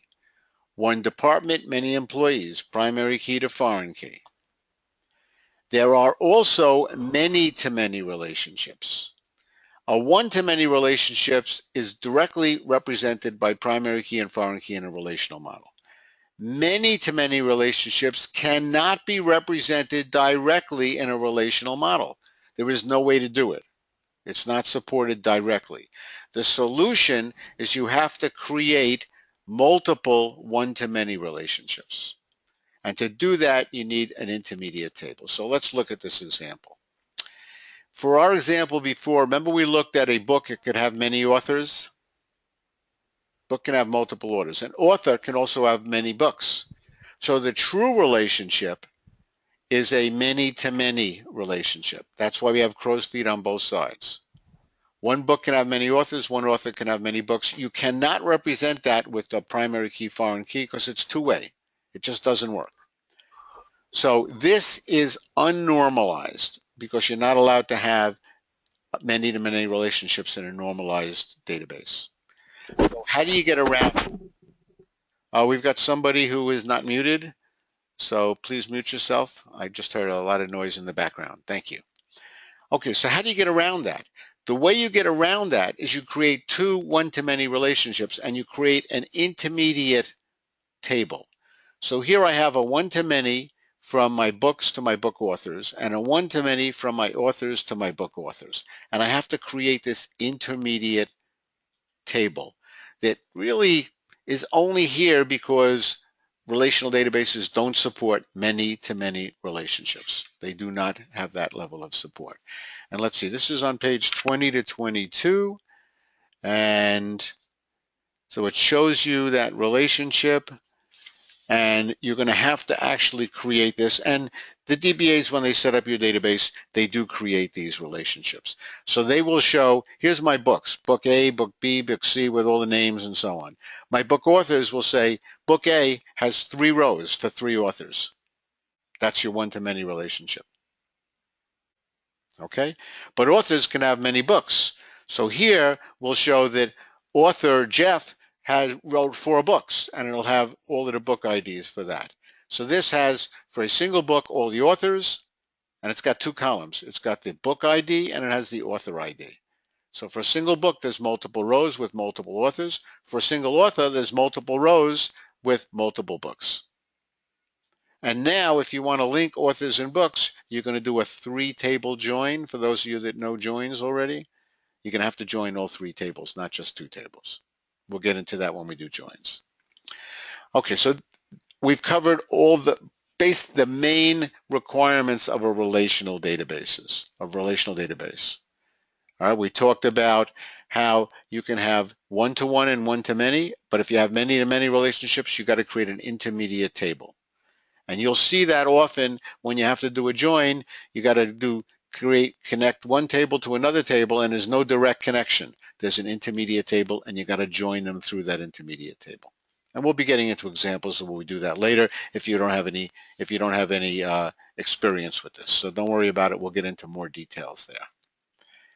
And we talked about how you have primary keys and foreign keys in a table and how they're linked. And that's for your one-to-many relationships. Also, one-to-one could use primary key and foreign key, but it's usually one-to-many. Okay, now we get into the SQL language itself. So we now have talked about your designing your database. You have these 2-dimensional tables and how we design them with normalization and with one-to-one or one-to-many. But now we have to go get the data out of the database and put data into the database. So that's where the SQL language comes in. SQL language is a set-based language. It is not procedural, meaning you don't tell Oracle how to go get the data. You tell Oracle what data you want. Select star from customer where state equal New York. Go get me all the customers in New York State. You don't tell Oracle how to go get it. Oracle will figure out how to go get it. It's a set-based language. And a set because it's going to return to you a set of records. It'll turn all records for all customers that are in New York. So it's not procedural. Procedural is a language that loops through and says you're going to write a loop and you're going to say, go get the first record, check to see if it's New York. If it is, return it. If it's not, don't return it. Loop back around. It's not procedural. For a procedural language, that's PL SQL, which we're not doing in this class. SQL is a set-based language. Returns a set of rows with a single command. So you tell Oracle what to do, not how to do it. The database figures out the best way to do it. So when you do a complex select statement, Oracle goes through a rigorous algorithm to try to figure out the most efficient way to get the data that you're asking for it to retrieve. Now, I mean, you may look at it and say, well, you know, if I want one customer, it's going to use an index, the customer index. Sure, it'll probably do that. But Oracle will go through thousands of iterations trying to figure out the most efficient way, because when you have a complex requirement in your SQL, I'm joining 3 tables or 4 tables. I have a where clause with many conditions in it. So I have a lot of indexes. I could use this index first, then that index, or I could use the second index first, then the first index. Well, which one should I use first? I'm joining 3 tables. Oracle has many ways to join tables. How should I do it? Oracle has something called a CBO, cost-based algorithm. So it's cost-based, and Oracle will go and figure out the best way to do it. I like to compare this to a chess playing program where you make a move and then the computer says, okay, I can make this counter move, but let me follow the chain. How's everybody going to make a move? No, that's not a bad move. 3 moves down the line, I'm going to get hurt. Then it backs up, it finds another way. It finds another way. It tries many different paths down based on what are the possible things that it could do to get your data. I mean, one thing it could do is read the whole table. I'm going to read the whole table and search the whole thing. If I have an index, I could go get it faster using an index. If I have 2 different indexes, I got to decide which index is better. So it comes down and it comes back with the best algorithm. How does it determine the best algorithm? It's a proprietary Oracle program that goes through and assigns costs to everything and comes up with the least cost algorithm. And that's how Oracle goes and gets the data. SQL is purely a database access language. It goes and gets the data and puts the data in. Procedural languages, it does not do procedural languages, which you need for application development. They have to call SQL. Those languages call SQL, and SQL goes and gets the database. The main purpose of SQL is going and getting records out of the database, putting records into the database, creating tables, managing the database. Set-based language. Primary commands. There are categories of commands. Okay, what are the categories of commands? The first one is DML commands. DML stands for data manipulation language. Select, insert, update, delete, and so on. And merge is another one. Merge is a less frequently used command. It goes and gets data out of the database, puts data in. DDL commands are data definition. DML is data manipulation. DDL is data definition. Okay? I'm defining my database. Create a table, alter a table, drop a table, rename a table. There's also 2 other categories, data control and transaction control. They're often all combined into DDL, data definition. Most people consider all of these DDL, data definition language. Don't mind my P over here, it's really a D. These are data definition language commands. They define the database and who has access to things, that's grant and revoke and transactions and so on. DML is data manipulation. Those are the 2 primary types of SQL commands. Jeff, I have a question. Yes. So would you say that SAS is a procedural language?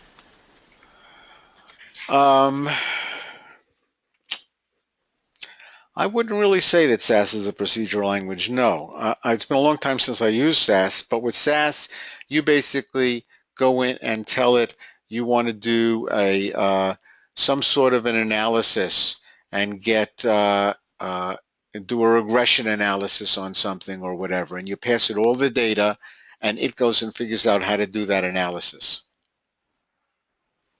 So I would call that more of not a procedural language so much because you're not telling it every step. If you have to go compute something, you don't, if I'm correct, is that right? In SAS, you don't go tell it every step how to do it. Go get this, add this to this, divide it by that. You don't do all of that. You just say, go get me the result. Is that correct? Not usually.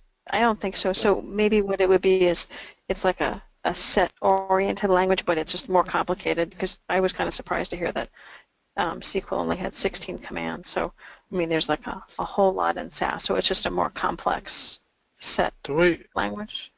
Yeah, the way I think about it is, for example, C++, you can do iterations and you can say, do this, and then if done, then do this, and then loop, and if you find this, then go to the next step, and so on, until you optimize for, so you can really write. I'm sorry? I'm sorry. No, I'm sorry. Please continue. So I'm sorry, please continue. So for SAS, well, you can really change the algorithm that does, for example, that look for, for what is the best, network or something like that. So it's already, those are procedure that's stored that you really cannot change it. So it's an algorithm that already exists that does a nearest neighbor, whatever the heck is doing.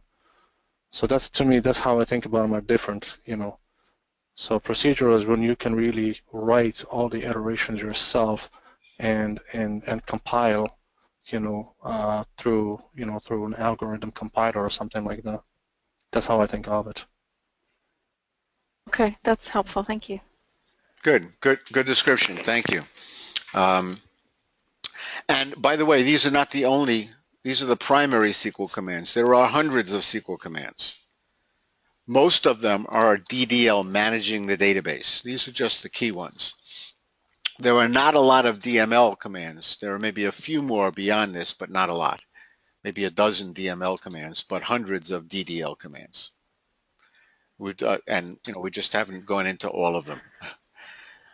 Okay, let's see.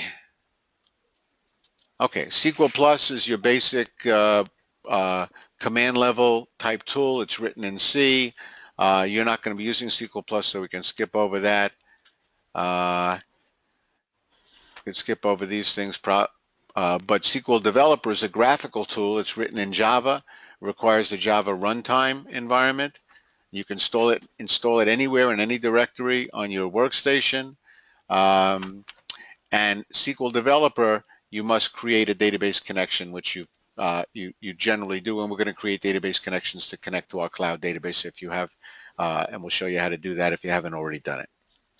And you can connect to multiple Oracle versions using a host of different protocols with SQL Developer. It's not just with one protocol. So depending on what protocol you're set up, you can connect from SQL Developer, and that's how you're going to do it. Hey Jeff. Yes. Jeff, can I interrupt, please? Is this a good time to take a break? Oh, good point. Yeah, we're going until 5 o'clock. I usually take a break around 3, but let me see. We're almost done with this, so let me finish this chapter, and we'll take a break in a couple of minutes just before we do the lab. How's that? Okay, sounds good. Thank you. Okay, good. Yeah, if I keep going too long, sometimes I get carried away here. So just if I'm going past certainly if I'm going past 3 o'clock in the afternoon, halfway through, then I appreciate anyone letting me know. Okay, SQL Developer, you're going to create a connection, and when you create a connection, you give it a connection name, a username, and a password. You generally save the password. And for ours, we're going to give you host names. You'll all have a host name. And we'll go over those if you don't already have it or you don't have that email. And your port is going to be 1521. Your SID is ORCL. So that's how you're going to set it up for here. You're going to need 3 connections. One to the HR schema, one to the OE schema, and one to a new schema that you're going to create on your server. Each of you have your own database server in the cloud that you're going to connect to. So you'll connect to 3 schemas, and then you'll have 3 connections, and when you have to do a lab in the HR schema, you just connect to the HR schema and do the lab there. OE schema, you'll connect to that. And towards the end of the class, we do a couple things with your own schema. Almost everything is with the HR and the OE schemas. Okay, so let's talk a little bit about users and schemas. Let me make sure how many slides do I have going here? Yep, just 2 more. Okay, there is a user is a person who can log onto the database and make a connection. Okay, that's the end user. A schema is different. A schema is an owner of objects. So we have two different concepts here. One is a user who can log on to the database and make a connection. One is a schema that is an owner of objects. In a lot of cases, you'll see people using schema and user interchangeably, but the key is that a schema contains the objects in the database. A specific schema contains the objects in a database that's owned by one user. So if I create a user called Jeff, I can connect to the database with Jeff with the appropriate password, and Jeff will have a schema that contains all the objects that Jeff owns. But for whatever reason, Oracle considers them differently. Schema is the owner of the objects, and a user is a user that connects to the database. But when you create a user so that someone can connect to the database, you create a new username or whatever, that user has a schema associated with it, and they are linked. You can't pull those apart. You can copy tables from one user to another. You're copying it from one user schema to another, but you can't copy the schema because you can't move the schema. The schema is directly tied in and associated with a user. So if you want to copy a schema, that's fine. You're copying all the objects in that user schema to another user schema, but you can't physically move a schema. The user is created with a create user command. We'll be doing that in the lab. And the create user command creates a user with an empty schema for that user. Okay, so that's just the difference between the concepts of a user and a schema. And there are demonstration schemas. We won't be using the Scott Tiger. It's an old demonstration schema. We will be using the HR schema, and we will be using the OE schema. And they are in your database, they're locked. So as part of our first lab, after we take a break, the instructions will show you an alter command so that you can alter that schema. And you will not need the creation script because the objects are already created on that schema. So we're just going to have to unlock both of these schemas, and that's part of our first lab. Okay, so that takes us to a good break point. Let us break. Let's take 15 minutes now. I've got about a little after 2:50, so we'll get back around 3:05. Is 15 minutes good enough for everybody there, or do you need more time to answer emails and things? No, 15 is good. Thank you. Okay, great. We'll see you in 15. Bye-bye. Right.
Okay, are we all back?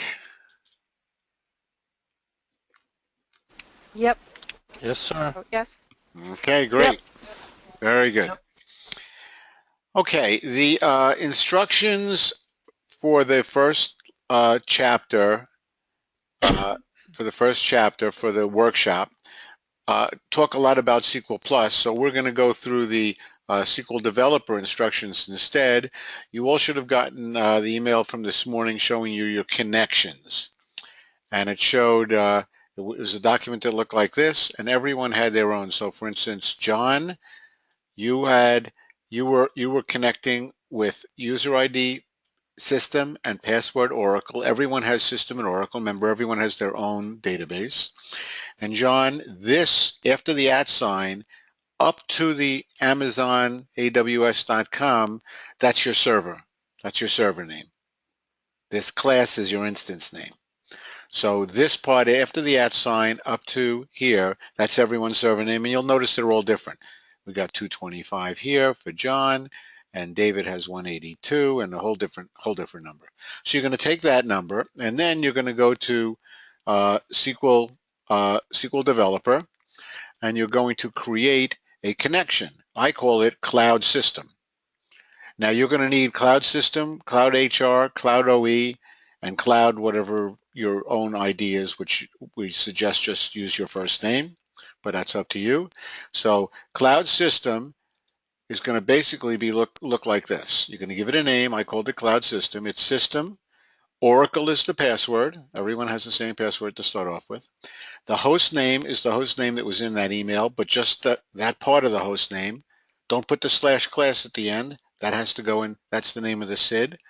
Your port is 1521, which is the default. And then you've probably been through this before. You just test it, and if it says success, then you just connect to that, and you've got that all set.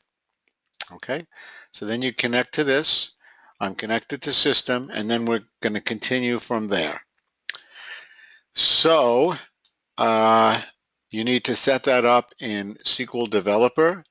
And rather than, since there's so many people in this class, what we're going to do is just raise your hand when you've got that done and you have a connection set to system with a password of Oracle. Okay, some of you may have already done it before class, some are doing it for the first time now. When I see all the hands raised, then I'll know that we're all set. Excuse me, Jeff. Yes. Paul Fitzpatrick. Was a little late getting back. Are we doing this through our version of SQL? You're doing it on through SQL Developer. On our desktop. On your desktop. On our system. Okay. No, not on your system. You're using our servers, but you're connecting it through whatever SQL Developer is on your system. Okay. So you're going to create another connection, and then in this document that I sent out this morning, it has everybody's server, and the server name would be right in here for you. One second. So we're only setting up the first initial cloud system connection, correct? That's correct. Okay. Before you move on to the next step, I'm going to walk around and just make sure that everybody's connected, and I'll let you know when I'm back on and when we're good to go to the next step. Okay. Good, because this is great, and I'm totally lost. I'm coming to help everyone, and I'm coming. Well, thank goodness for Amanda. Okay, so if you open your SQL Developer, Oracle SQL Developer, so look at the icon on your desktop. Mm-hmm. Does everybody see that? So open that. Okay. Is it open? Mine is. Okay. Now there's a plus sign for connection. It's a green plus sign. So underneath, so there's Cloud Connections. Do you see that? Mm-hmm. Click on Cloud Connection. There's a new window that opens right in front of you. Cloud Connections? Oh, I thought his wasn't open. Okay. Nothing's happening when I do that. Did you double click on it? I did. I've done that 3 times now. Click on it and hit plus. Click on it and hit plus. Oh, so click on Cloud Connections and hit the plus sign. Okay, I did that, Yes. and now I have a new window. Thank you. Okay, so what I need so here's where I'm stuck. What's the connection name? What did you want to call it, Jeff? The cloud connection is, I'm calling it Cloud HR, Cloud System, and so on. And actually, we're going to do Cloud. this. We're going to do the one for System first. So let me show you that one. And I'm calling it Cloud System. You can call Cloud it. System. All one word? Yeah, it Okay. doesn't matter. You can call it whatever you want. You can call it System since you're filing it under the Cloud connections. You can just call it System if you want. I called mine Cloud System. Okay, the database connection that we're getting, or the picture, whatever that we're getting, is not this one that you're showing. But if we just went into connections and added it, this is what we would see. Correct. So I don't think we want cloud connections. We just want an add a connection. It'll go out to the cloud based on the information that we're going to provide, correct? That's correct. I'm not sure why you put it under Cloud Connections. Yeah, I didn't. Okay. I'm not Oh, sure. I did. Okay, so it could probably go in either way. If we did Cloud Connections Yeah. and you do the plus, you get the same kind of setup. Right. You would know it No, doesn't not look like really. this? No, it's not the same.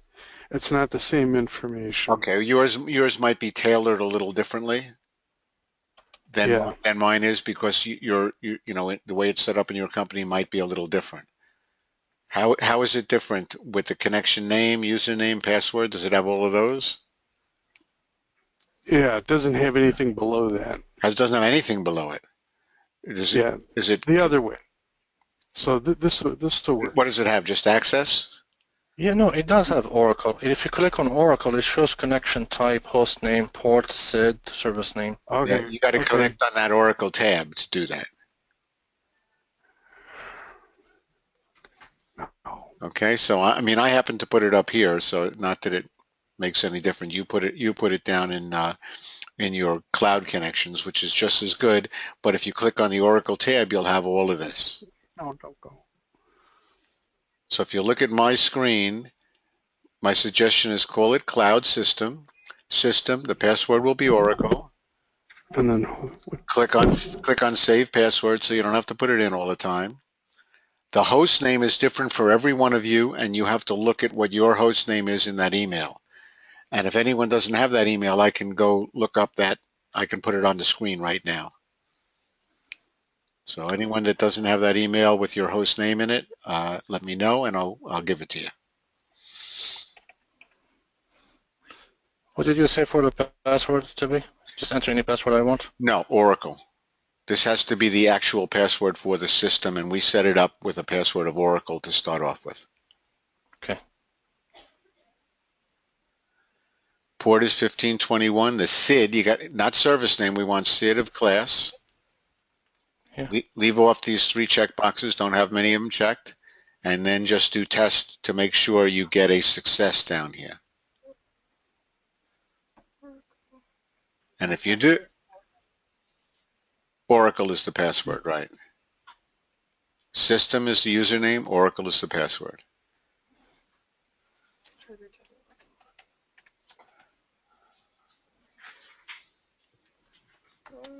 And that one belongs to you. I think so.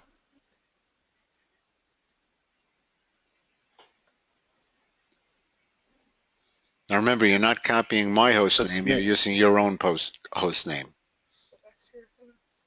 Oh, no. You don't want the class. The class that's the piece that goes on. I know. So, yeah.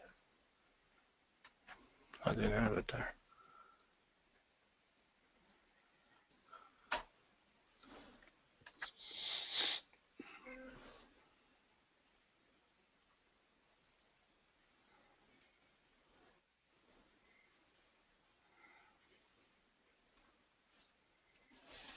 Yeah, I would tell them maybe use servers now. I'm getting logon denied. Invalid username password. Okay, let's check. The username is system, SYSTEM, and the password is Oracle, ORACLE, lowercase. All of it? All of it. System and Oracle all in lowercase. Good. Okay. Okay, head connect. Okay. I was doing Oracle capital A. Okay. Capital O. Okay. Head connect. Well, hit test first. I did. You got success. Then do save, so you don't have to type it in next time. Yes. And then you can do connect. Yes, I did. Good. I did. Thank you. Okay, once we get that, we're connected, and now I'm waiting for everyone to be connected, and I'm waiting for the okay on that before we go to the next step. I'm good with everybody that is actually in 511. I'm not sure about like John, Jason, Paul, or any of them that are or Mike that are remoted in. That was Okay. John. Yeah, Okay. I'm all set. About Mike and. Okay, I see. Not sure about them. Okay, I have a checklist here, so just remember to raise your hand because some people haven't raised their hand yet. Raise your hand, and then I can just do my checklist and see who doesn't have their hand raised. If you're connected. If you're connected, raise your hand. If you're connected, raise your hand. I'm going to use raise hand a lot. And the last one Can you see it? I can. Paul Fitzpatrick. Is that hand raised? That hand is not raised yet. And Grace's hand is not raised yet. We know Grace is okay. Okay. Is my hand raised now? Your hand is raised now. Okay. Okay, we're all good. Okay, I'm going to lower all the hands. Thank you. So we know we're all connected. Okay, now the next thing that we're going to do, did anyone get a message that you have to change your password within 2 days or something like that? No? I didn't. Okay, great. Okay, then we don't have to worry about that message. And let me go back to the lab here. Okay, we're skipping over a bunch of things. We don't need those. I'm up to the step here now where we have to unlock our two schemas that we're going to use. So there's two commands you have to type in to your SQL Plus window.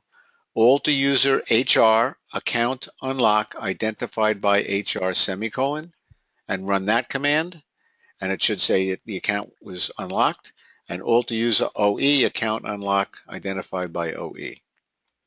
Because by default, when we set up a server, those two accounts are demo accounts, but they're locked. We do this one time and we're done with that. What?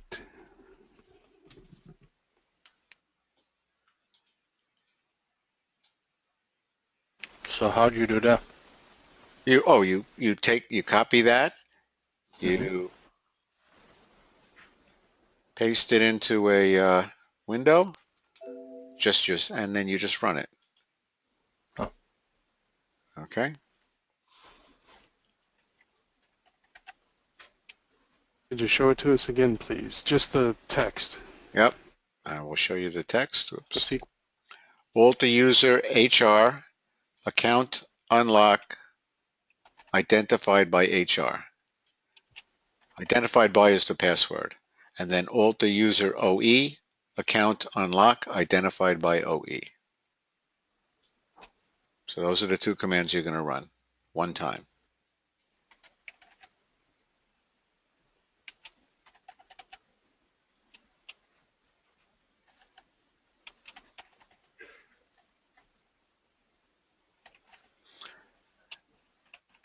And after you've successfully run both of those commands, let's raise our hand again, and then I'll know when everybody's done with that.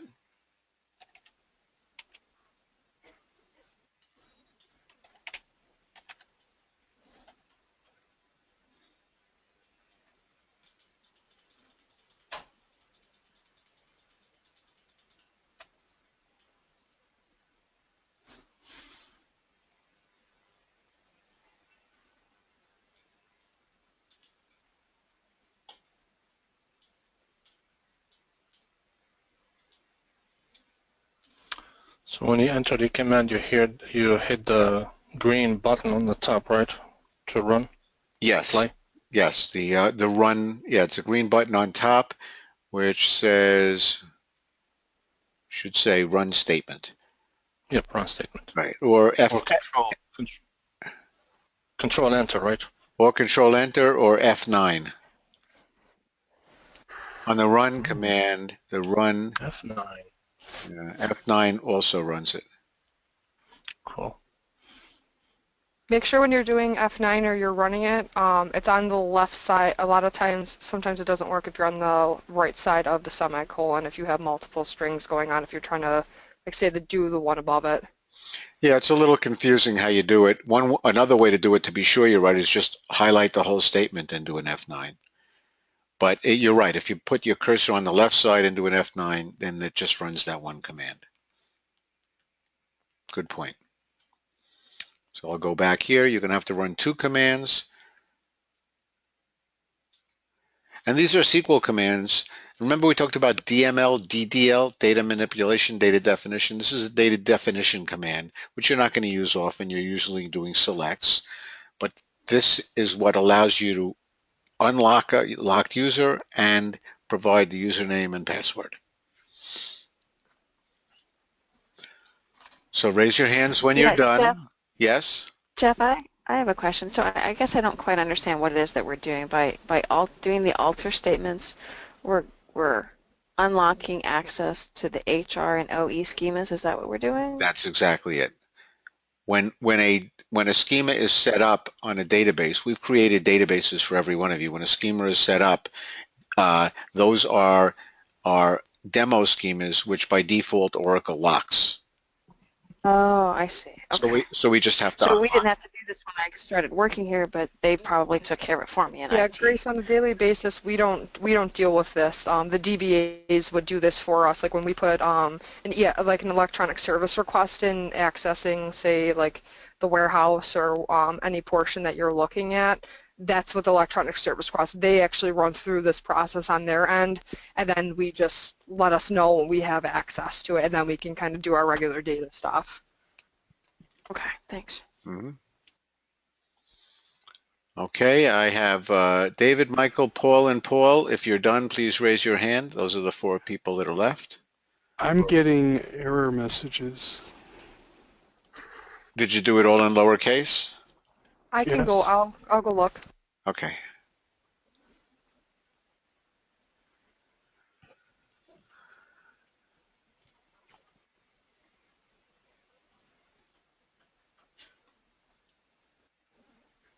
Okay.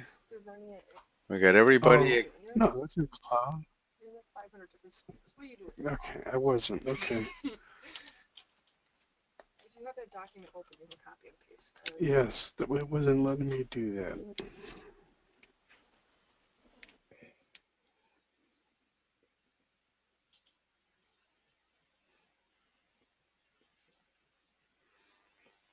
Okay, Paul, you all set up now?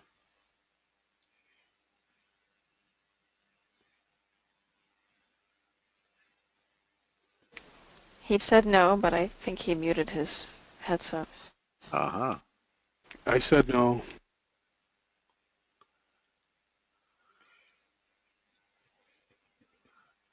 Okay, just raise your hand when you're ready, Paul. I will. One moment. Okay. Almost there. All right, cool. Copy that. Paste that in. And now delete the little circles. And now you can run that.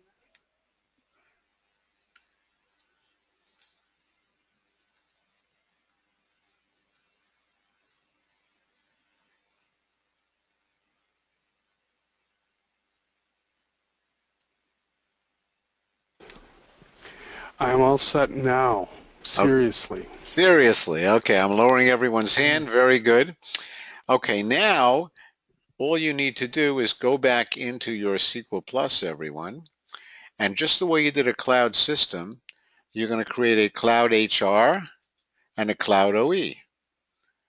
And the only difference is you're going to call it cloud HR, and the user ID is HR and the password is HR. All the rest is the same. Now you can make this simpler. Here's how you make it simpler. You already have a cloud system. So you right-click on your cloud system and you go to Properties.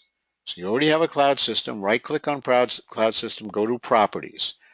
Then change this from system to HR. Change the user ID to HR. Say, change the password to HR. Everything else is the same.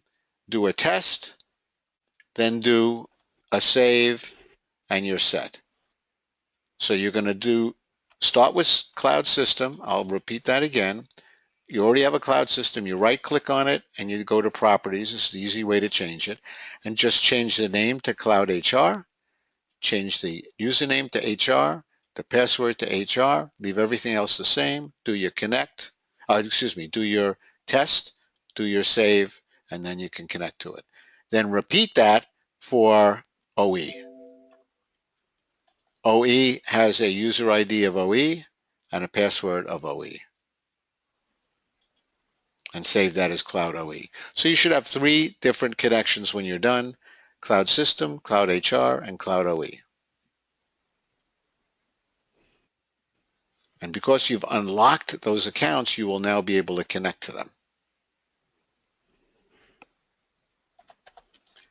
And that'll finish our setup for now. So when you're finished with those 2, raise your hand.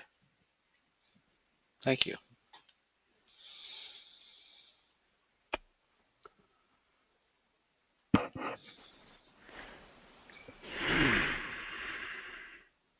That sounded like a Paul sigh. So Jeff, this is Grace. So we set up the cloud system, and you have created this as some sort of administrative area, and we unlocked our HR and OE account access to those schemas. So we had to do that in system in order to be able to get into because the system is like some sort of like administrative schema that exists in all databases. Is that the way it works? That is exactly how it works, and it has DBA privileges, so you were able to unlock those 2 other schemas. Okay. Mm-hmm. Exactly right. Okay, don't forget to check, raise your hand when you're done. I have a few more hands that are not raised yet. We're getting there. David, Paul, and Paul we're waiting for. Okay, I'm sorry. Could you go back and repeat the properties, change this, that, whatever? Sure, absolutely, absolutely. Let me do that for you. You have Cloud System. Correct. You right-click on it. Yes, properties. Go to Properties. Change Cloud System to Cloud HR, let's say. Okay. Change the word system to HR in lowercase.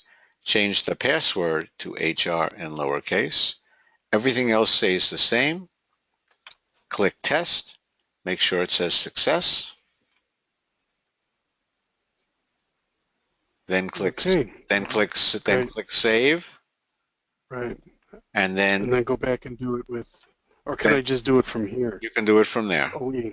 I'll create another one and change it to OE. Thank you. Okay.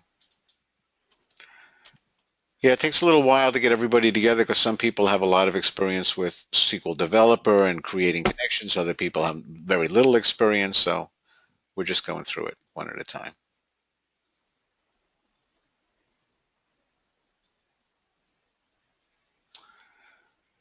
Okay, we have everybody done. Good. Okay, I'm lowering all the hands. Just to make sure things look good, before we do any labs, go to your Cloud HR. You can click the plus sign and you'll see tables. And if you click the plus sign next to tables, you should have a bunch of tables here. These should all have been there for you. And if you click at any one of them, like employees, click the plus sign on that, and you'll see columns, all the column names, and data. You'll see all the data and so on. And you can repeat that with OE to make sure you've said OE correctly. You click on the plus by tables and take, let's say, the customer table, and you should have all of this and the data for it. If you've got that, we have all of the everything we need set up to do all of our labs.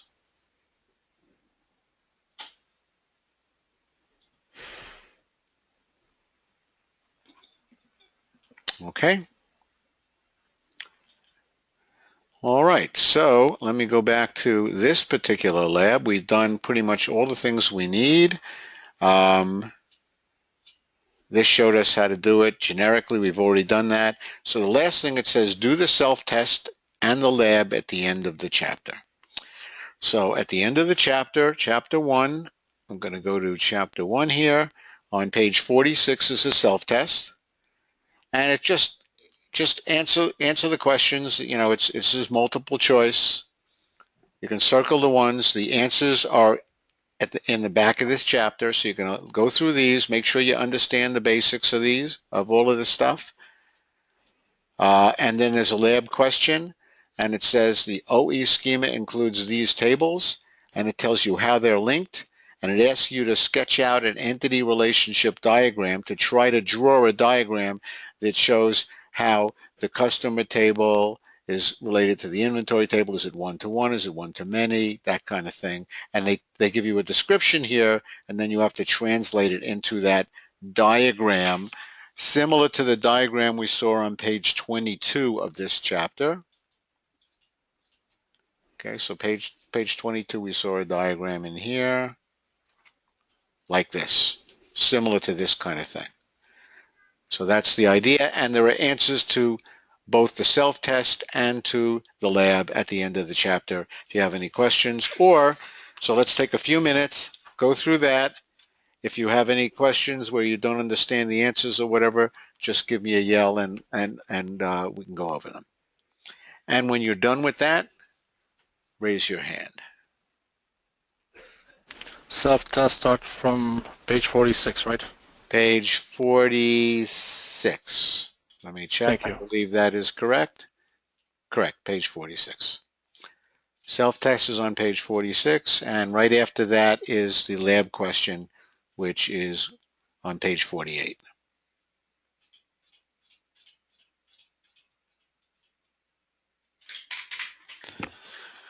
Okay, and just raise your hand when you're done with that, and then we can move on and start getting to the next chapter. The next chapter is where we're actually starting the SQL coding, and we're going to be doing SQL coding for the rest of the class.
So you cannot do an if statement? There is no if statement in SQL. Oh wow, I did not know that. Yeah, SQL is a set level language, and it's not a procedural language, so it doesn't have that kind of a capability to loop around. There's no for loop and so on. Oracle SQL does a lot of that automatically. There are a couple of workarounds which we'll get into. There is a case expression that you can use within a SQL statement, and there is a function called decode, which is kind of like an if then else, but there's no if. This is why I thought SAS can do a do while and if then else. Mm-hmm. PL SQL, you use PL SQL for all of that, not SQL. Right. I think this was part of my question about, is it a set language or a procedural? Because I was thinking that in SAS, is SAS a set language or a procedural language? Because I thought that SAS could do these loops and things like that. Mm-hmm. Yeah. Well, SAS may very well be able to do it. I'd have to look at it more carefully, but I think that the issue that Amin was talking about, or someone was talking about, was that most of the complex things that you do, you're just saying go do it, and you're not writing the algorithm to do it. Although apparently you can write some things that loop around with if then else and so on in SAS. So I don't know that it fits perfectly within procedural versus set based. Maybe somewhere in between. Yeah.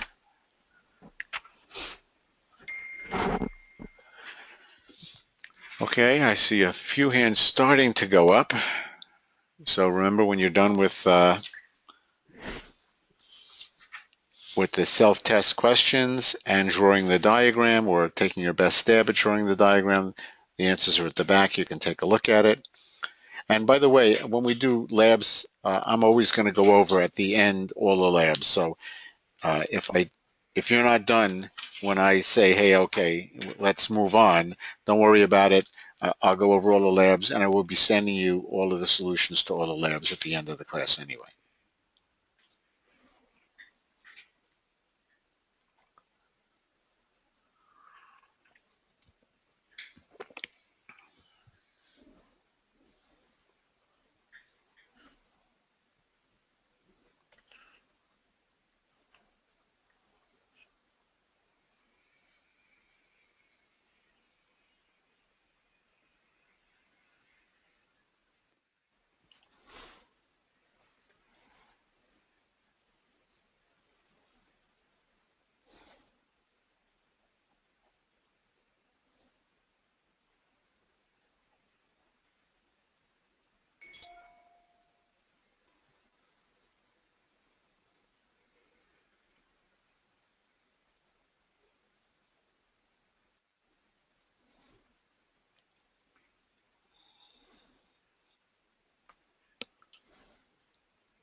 Jeff, this is Grace. Sorry, but I have to leave early.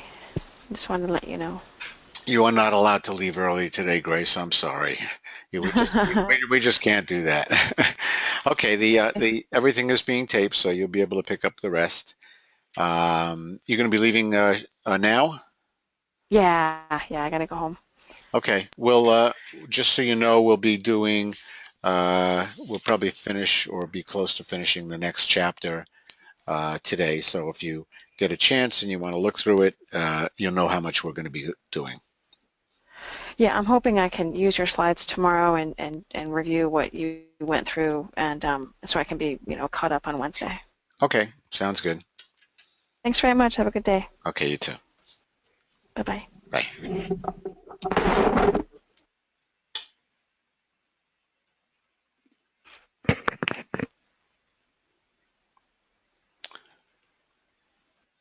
Okay, we have, don't forget to raise your hand. We have 3 more people we're waiting for.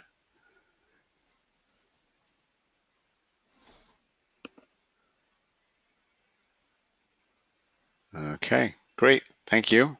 I'm lowering everyone's hand.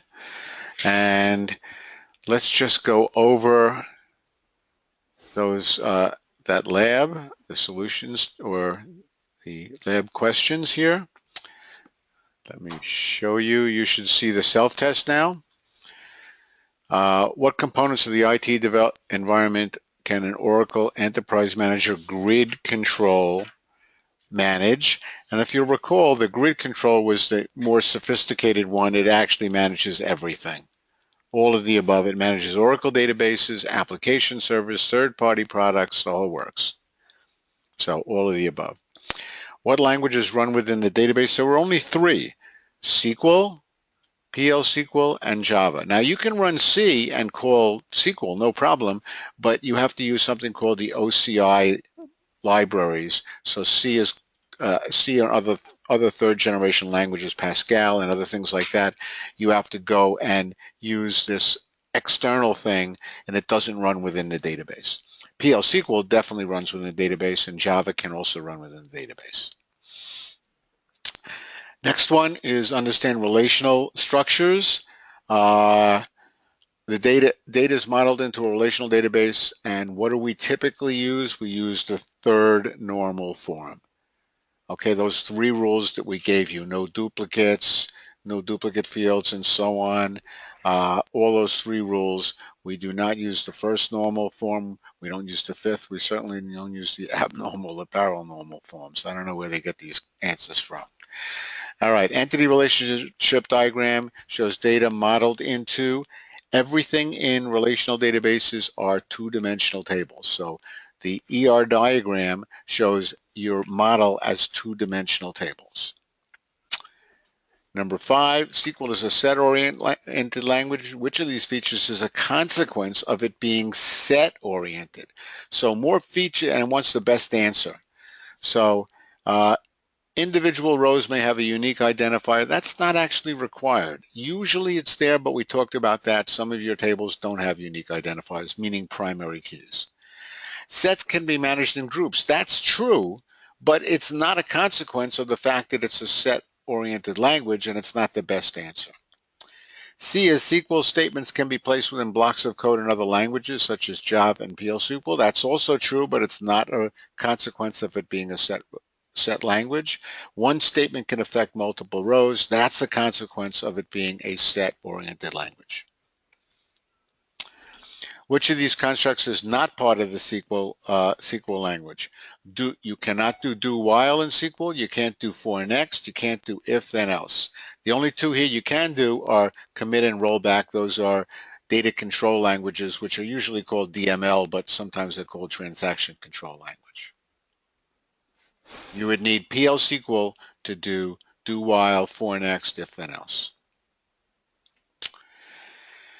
Client tools, which of these statements regarding SQL Developer is correct? SQL Developer cannot be connected to the database earlier. Well, we didn't talk about that, but it can be connected to any of the earlier databases.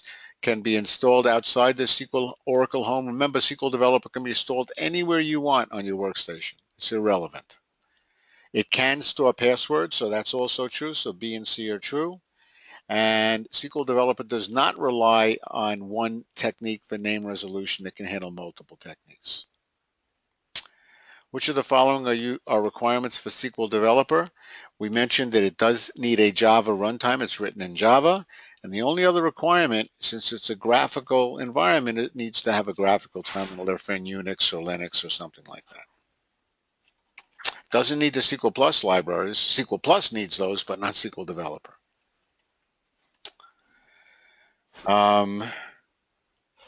Where can the demonstration schemas be created? That was kind of an interesting question. And we're talking about the schemas, so it's a little tricky, this question. The demonstration schemas do not have to be in a demonstration database. They can be created in a production database, so those first two are out. The demonstration schemas can be created in any database. That's the answer. Now, this is a little misleading. The demonstration schemas can be created in any database if the demonstration user is created first. Well, that kind of implies that you need to create the user and then the schema. But remember, that's not the process. When you create a user, you automatically get a schema that are linked together. So it's a fine difference here, but the point they're trying to make is that the user and the schema are intimately linked together. You don't create a user and then a schema. When you create a user, you get a schema for that user. It comes with it. And how can you move a schema from one user to another? Again, they're trying to emphasize that they're intimately linked. You cannot move a schema from one user to another. You can copy all the tables if you want, copy all the indexes from one to another, but the schema is tied to a user. You can't move it from one to another. And they asked you to design this, and you probably took a look at the answer here. Here's a simple answer from that description. One customer has multiple orders. One order has multiple order items because of these crow feet. A product can be that there are multiple order items can reference the same product, no problem. The product can be in a product can be in multiple warehouses. So one warehouse can have multiple products, but a product can also be stored in multiple warehouses, which is the problem we had with getting your books in time, because Amazon tried to get all of those books and they were stored in multiple different warehouses, so they had to have pieces of it coming from all over the country or whatever. Okay, so the problem was that's a many-to-many. One warehouse has multiple products. One product can be in multiple warehouses, and therefore we had to create a separate intermediate table called an inventory table. And that showed this warehouse can have this product. The same warehouse can have a second product. The same warehouse can have a third product.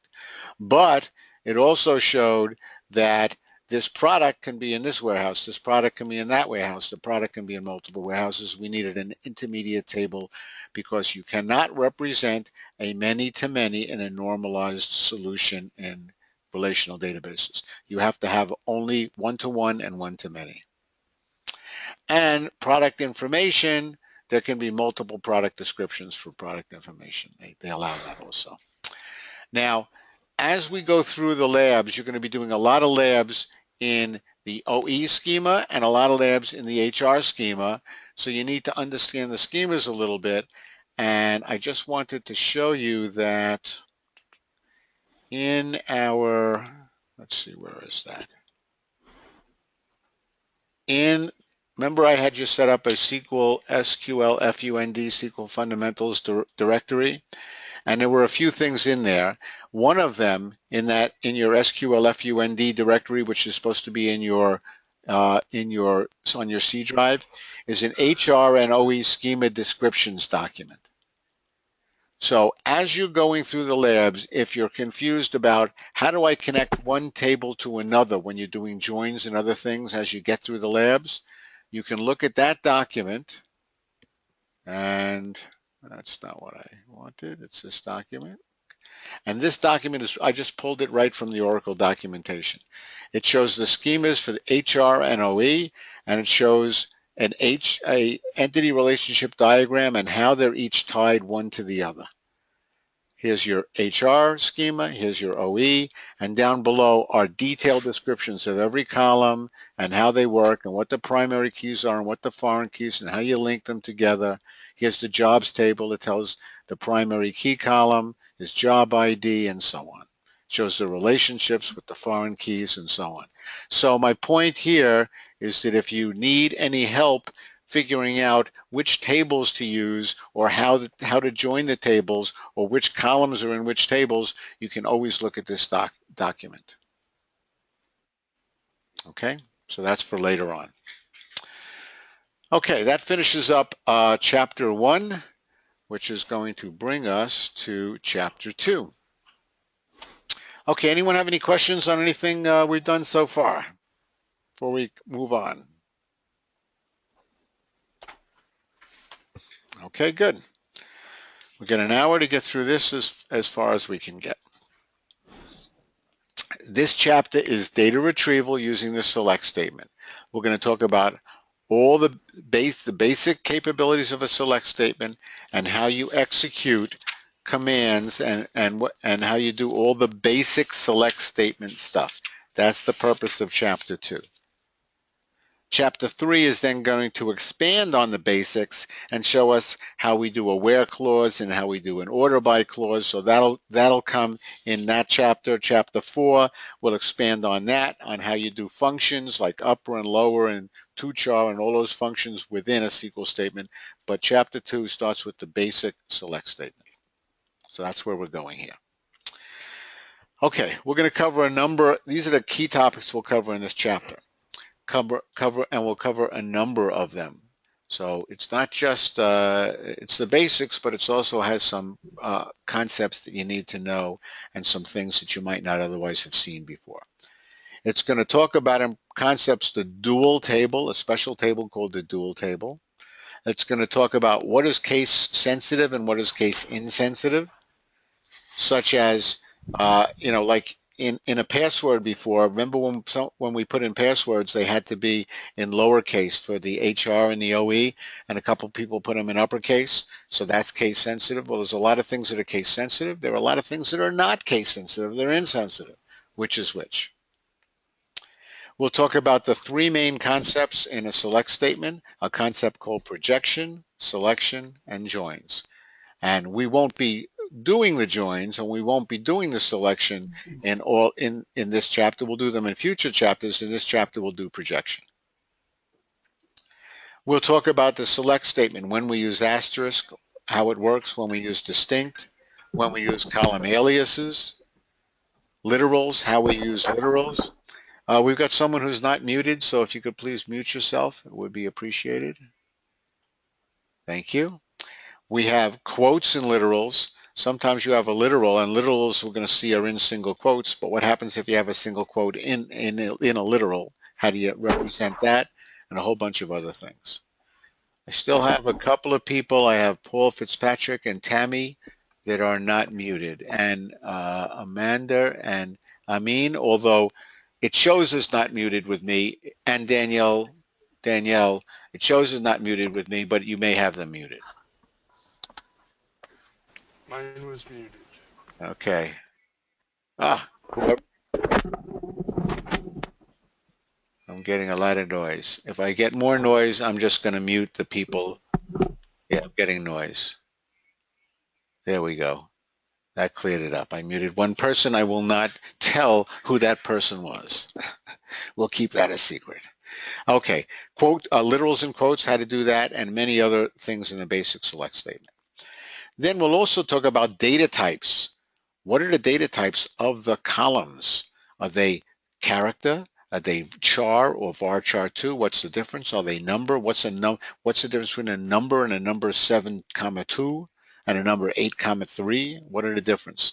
Talk about expressions and operators, plus, minus, times, divide, and, or, all the operators. And we'll talk about null. So, well, these are key topics, but they're not just the basic select star from customer. We're getting into a number of other things as well. I'm getting noise. My name is Amin.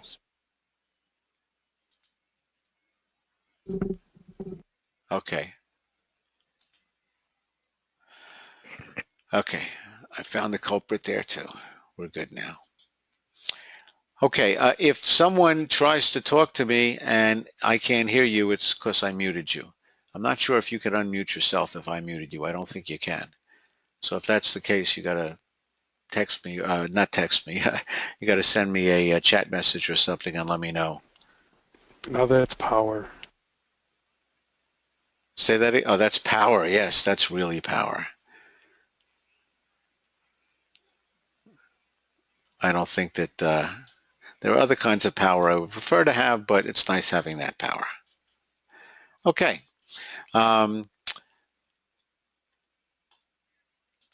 Let me move on to the next slide here. So that's what we're going to cover. First thing is the dual table, D-U-A-L. Has anyone used the dual table? Raise your hand if you've used a table called dual, D-U-A-L. Any hands going up? I might have used it, but I don't know necessarily the naming convention of the word dual. If you might be able to explain what that is, then it might be we might be able to better say if we've used it. Right. Okay. Well, no hands went up, so you would probably know if you used a dual table, but we'll chat about it. Dual table is a table that's available in all schemas. It's actually owned by SYS. SYS is the owner of the database. So it's not owned by you. It's available in every schema, okay? And it's used for things like testing. When no data is required, I don't need a real table to do what I'm trying to do. I need a table, but I am just going to do some testing with it, and let's see the kind of testing that we might do. Hey, Jeff. Yes. Jeff, Amin Yes. says he needs 5 minutes. He has a call right now. He needs 5 minutes. Do we want to pause for 5 minutes, or is he just Yes, going to if be you could, back? please. Okay. No, he wants to pause. Okay. Well, we will pause for 5 minutes. All right, everybody. Thank you. Take 5 is an old expression which is no longer appropriate, but the old expression was "smoke 'em if you got 'em." That was World War II expression. I'm told. I wasn't around in World War II, but I'm told that was an expression. So we'll take 5 minutes here. Let's come back in 5 minutes, and hopefully, and this way everyone can take a real quick break. While we're waiting, I'm trying to get into the cloud system, Okay. but it's telling me it's locked. Like the password was system, correct? That is correct. Yeah, it's telling me it's locked. Lowercase system. Well, you got into it before, so. I did, but I didn't save the password. Okay. Yeah, it says failure test failed. The account is No, locked. wasn't the password the word Oracle? Oh, I'm sorry. It wasn't system. Was it Oracle? It was Oracle. You're right. I just realized the same thing. You are correct. It was Oracle, not system. System is the user. Password is Oracle lowercase. Thank you for that. Yeah, it's telling me it's locked. I think I tried system too many times. Okay. Well, what might have happened was when you were changing that to OE and HR, you might have changed by mistake the system password to OE or HR. So what I would No, I try. can get into the HR and the OE one. I know you can, but I'm saying Okay. I'm trying to figure out why it wouldn't be Oracle anymore. And sometimes since you're changing it before you save it, if you saved it first, it saved it the other one with the wrong password. So that's one reason that it might have gotten changed. Okay. So what I would do is I would go into the system and go to the properties and change the password. You've already tried changing the password to Oracle in lowercase, and that didn't work. So change the password to HR and try to do a connect and see if it connects the system. And if that doesn't work, change the password to OE in lowercase and try to do a connect and see if that works.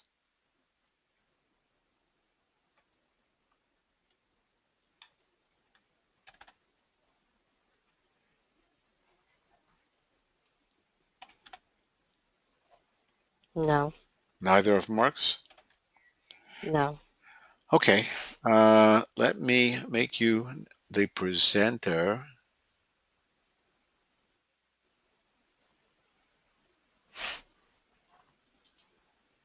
Who was that? That was Sherry. Sherry?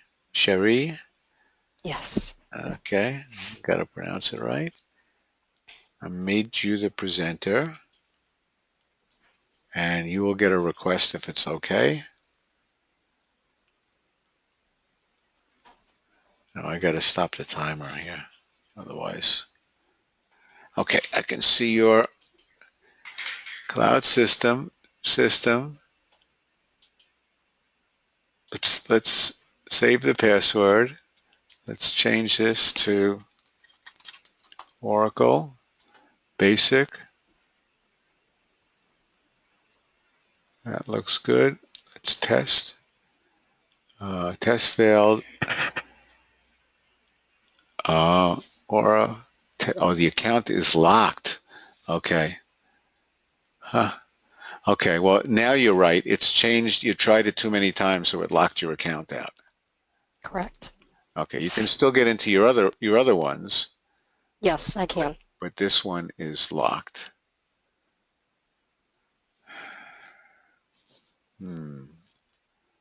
Okay, Amin's back. Okay, good. All right. Well, you don't need system for now, so let's not worry Okay. about it right now. And if you go away for, you come back tomorrow morning, it's most likely going to be unlocked. But then you're still going to have the problem of if it's not system, I would try OE and HR. Okay, thank you. Okay. All right. So let me take the presenter back.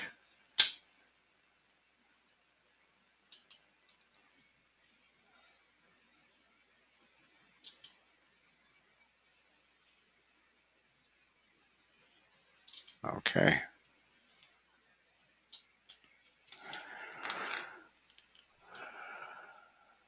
Okay. You should see a slide that says dual table. That's the heading. Can you see that now? Yes. Okay, great. Thank you. Okay, so we said there's a table that's called dual, D-U-A-L. Everybody has access to it, even though it does not show up when you go into your SQL Developer. So for instance, if I go into SQL Developer, I'm in my HR, I look at all my tables, there is no table dual here. But if I describe dual, I can see there is a table called dual that has one column called dummy. If I do select star from dual, it has an X in it. If I try to insert into it, I'm not allowed to insert into it. Nobody can. It's owned by SYS. It's owned by SYS is the owner of the database. It's owned by the database. Okay, so what is the purpose of that table? If I want to say select and I want to see the SYS date, to see and SYS date is today's date and time, but I want to see the date part of it. I can say select SYS date from dual and it will show that to me. So for instance, let me go in here and I am going to say select SYS date from dual. I'm going to do my F9 and it shows me December 7th, 2015. Now, I could say select SYS date from, let's say, countries. I could do that and do an F9 on that. Whoops, I should move my cursor over here and run that. What did I do here? Select SYS You're date. missing the semicolon after dual, so you're running both lines. Okay, move my cursor over here. See if this will work, just a 1. Okay, now notice I can select SYS date if I want to see it from countries, but countries has, a whole bunch, 25 rows, and I'm repeating it 25 times. I don't want to do that. Dual is a dummy 1-row table. If I'm doing some testing, I want to do it on that dummy 1-row table. Because for instance, let's say I wanted to do, instead of SYS date, I'm doing a 2char. 2char converts something into characters. And I don't want it to display as 07-DEC-15. That's the default format. I want to display it in a different way. And we'll see the 2char function coming up later, but let's say you wanted to test it. I want to display it as month, day, and year. Okay, I could do that from countries, and it displays it in my nice format. But if countries had, if I did it from customers and there were 1,000,000 rows, it would display it 1,000,000 times. I don't want that. But instead, if I display it from dual, I just get that 1, and which is really what I want. I just want to display it. I'm just testing the two-jar to see if I understand and I have the syntax right. Okay, so that's the purpose of the dual table. It's read-only, you can't insert into it. We just tried to show an insert into it. Whoops, that's not it. We tried to show an insert into it in the PowerPoint presentation, and it says insufficient privileges. Because you don't own it, they don't let you insert any rows. All you can do is do a select from it. So it's a nice test table to do a select from that you know is only going to have one row, and it doesn't have to actually read the real table in any way. It just knows what it is, and it does your formatting and so on. Okay, any questions on that, on the dual table? Okay, next thing is statement terminators. In SQL, the statement terminator is a semicolon. You put a semicolon at the end. In SQL Developer, you don't really need it, but you should probably put it in all the time, because if you use it in other environments, in PL SQL or in other environments, and you put multiple SQL statements, you need a semicolon between them. Otherwise, it gets confused as to what's going on. So you should always end it in a semicolon. And you can break lines at any whitespace character. So let's go back to here. Select tochar from dual. Let me get rid of this one. Okay, and I can break it. Here's a whitespace character, so I can do select tochar, and then I can say from dual, and I can go say, okay, let me run this, and that's fine. It'll work just fine. So I can break it and I had a semicolon here. Okay, but remember, if you've got multiple statements, and let's say I have another one that just says select sysdate from dual, and if I forgot this guy, and I move my cursor here, tries to run it, and I'm getting an error because it thought it was select tochar from dual with the next select statement right after it. So it got confused. So what I really want to do is put a semicolon in there. Now I run it, and I get my single select statement. It ended here. It thought the command just continued because I didn't have a semicolon, and it got confused.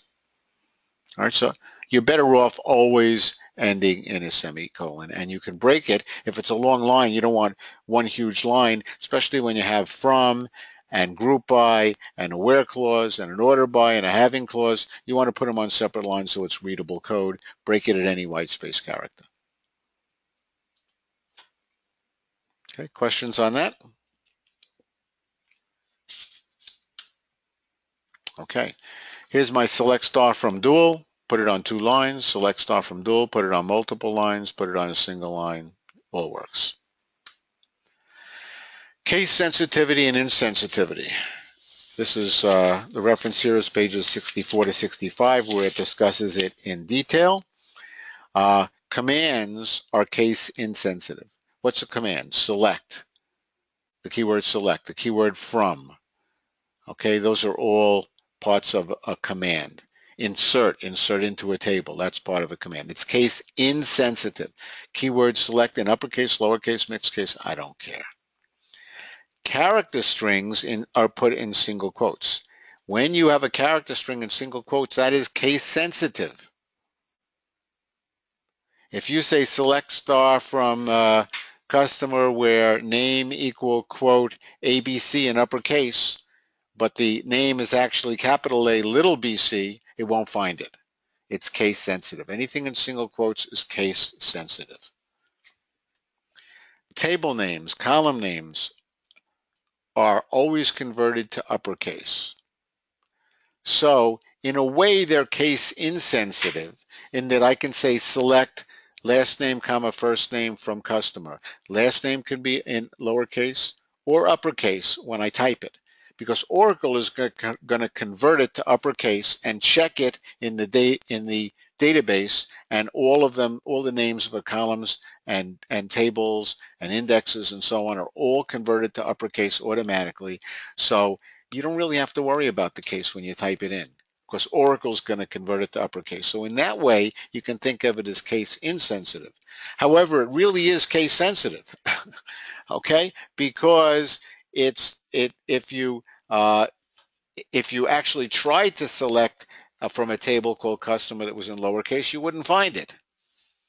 Well, how do you override that? It turns out if you put a name in double quotes, then you can have a table name called customer in lowercase. And that is very confusing. I could create a table called customer and the customer could be in uppercase. I can have another table called customer which is in lowercase. You don't want to ever do that. So don't put it in double quotes. Don't do that. It's a bad technique. It can be done. So we're just letting you know that it can be done, but generally the good technique is not to use the double quotes. Okay. Column headings and aliases. If you have a column, if you select a column, let's say first name, it will display as the column heading in your output in uppercase, unless you enclose the column heading alias in double quotes, and we'll see examples of this. An alias renames a column. So if I don't want the column named with what it was, let's say it's called FN for first name, and I don't want the heading of the column to be FN. I want it to be first name. I can type in the one word first name, it'll print it out or display it in uppercase. If I want to have lowercase or mixed case, I have to put it in double quotes. So aliases can and should be put in double quotes when you want it. But when you create tables and columns, which you're not usually creating too much, do not put them in double quotes because you don't want people to have to say select star from double quote customer in lowercase close double quote. You just want them to say select star from customer. If you don't put them in double quotes, Oracle will convert all column names, all table names to uppercase, and then it'll store it in the database in uppercase, and when you do your select, it'll work in uppercase. Let's look at aliases and some of the stuff we've talked about. Here's select star from dual. Here's select, notice select lowercase, select mostly uppercase, one lowercase letter. Doesn't matter because all commands are case insensitive. That's irrelevant. Here's a dual table, lowercase. Here's a dual table, mixed case. Oracle converts all table names to uppercase. So it doesn't matter because the dual table is stored in uppercase.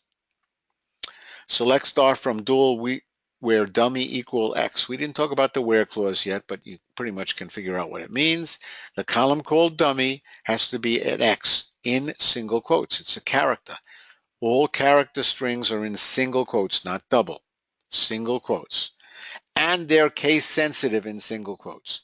Well, if we remember the dual table, it printed out as an X in uppercase. So this found no rows. It's case sensitive. If you want to find the row, you have to say where dummy equal X in uppercase. It'll find the column called dummy that has an uppercase X. It will not find the lower. Questions?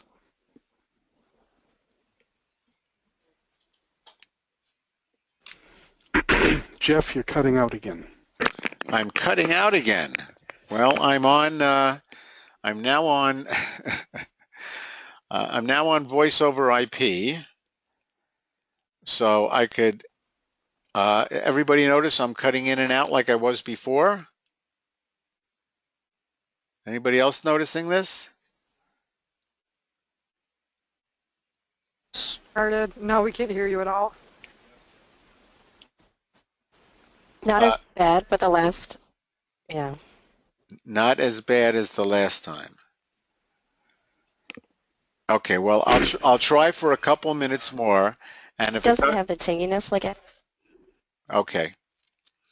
All right. Well, let's try this for a few minutes more. If it becomes intolerable, I'll try connecting through through a phone, and it can't be my headset, folks, because I use one headset for the phone and a different headset for the computer. So we'll give it.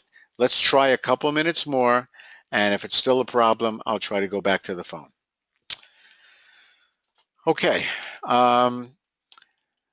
here's select dummy as. Remember I said you can have an alias. Normally, if I select dummy from dual, dummy is the column name, and it will display the column name as the column header in uppercase. If I want an alias, I can say the keyword as dummy alias. That is an alias for this column, and it prints out the column heading in uppercase. And I've done this in SQL Plus, but the exact same thing would happen in SQL Developer. Notice it converted it to uppercase because it was not in double quotes. If I want an alias in mixed case, upper and lower, or if I want a space in it or special characters, I need to put it in double quotes. And this is what you'll normally see. For nice headings on your reports, you will see an as and you will see the alias in double quotes, and now it displays it nicely. Notice that here I'm saying select dummy as dummy alias. I wanted dummy alias as the alias. I did not put it in double quotes. And you're not allowed in an alias to have any special characters, including a space, unless it's in double quotes. So here, Oracle thinks, since it's not in double quotes, it thinks the alias is dummy, and it has no idea what this keyword alias is all about. So it gives you an error message. The error message is the from keyword was not found. When you said select dummy as dummy, uppercase here, but there was no double quotes, it thinks it should be a from clause next. It doesn't know what this word is. If you want it space in an alias, you got to put it in double quotes, like this, dummy alias. Okay, any questions on the aliases? When to use double quotes? When you don't have to? If you don't, questions? Okay, if you don't use double quotes, you got to have a single word, and it's going to convert it to uppercase. End of story. And that's double quotes. That has nothing to do with single quotes. Single quotes are going to be when you have character strings, and they're case sensitive. The double quotes is a whole different animal. Double quotes makes the case insensitive, but only when you have a column alias. This keyword as, by the way, is optional. Notice down here, select dummy. Over here it said as dummy alias. Here is select dummy, and then without the keyword as. It is optional. You don't need the keyword as. It's good programming practice to include it because it makes it more readable. Select dummy as dummy alias. You know what it is. Select dummy alias. Kind of looks a little funny, but that will work also. Good programming practice. Use the keyword as for all column aliases.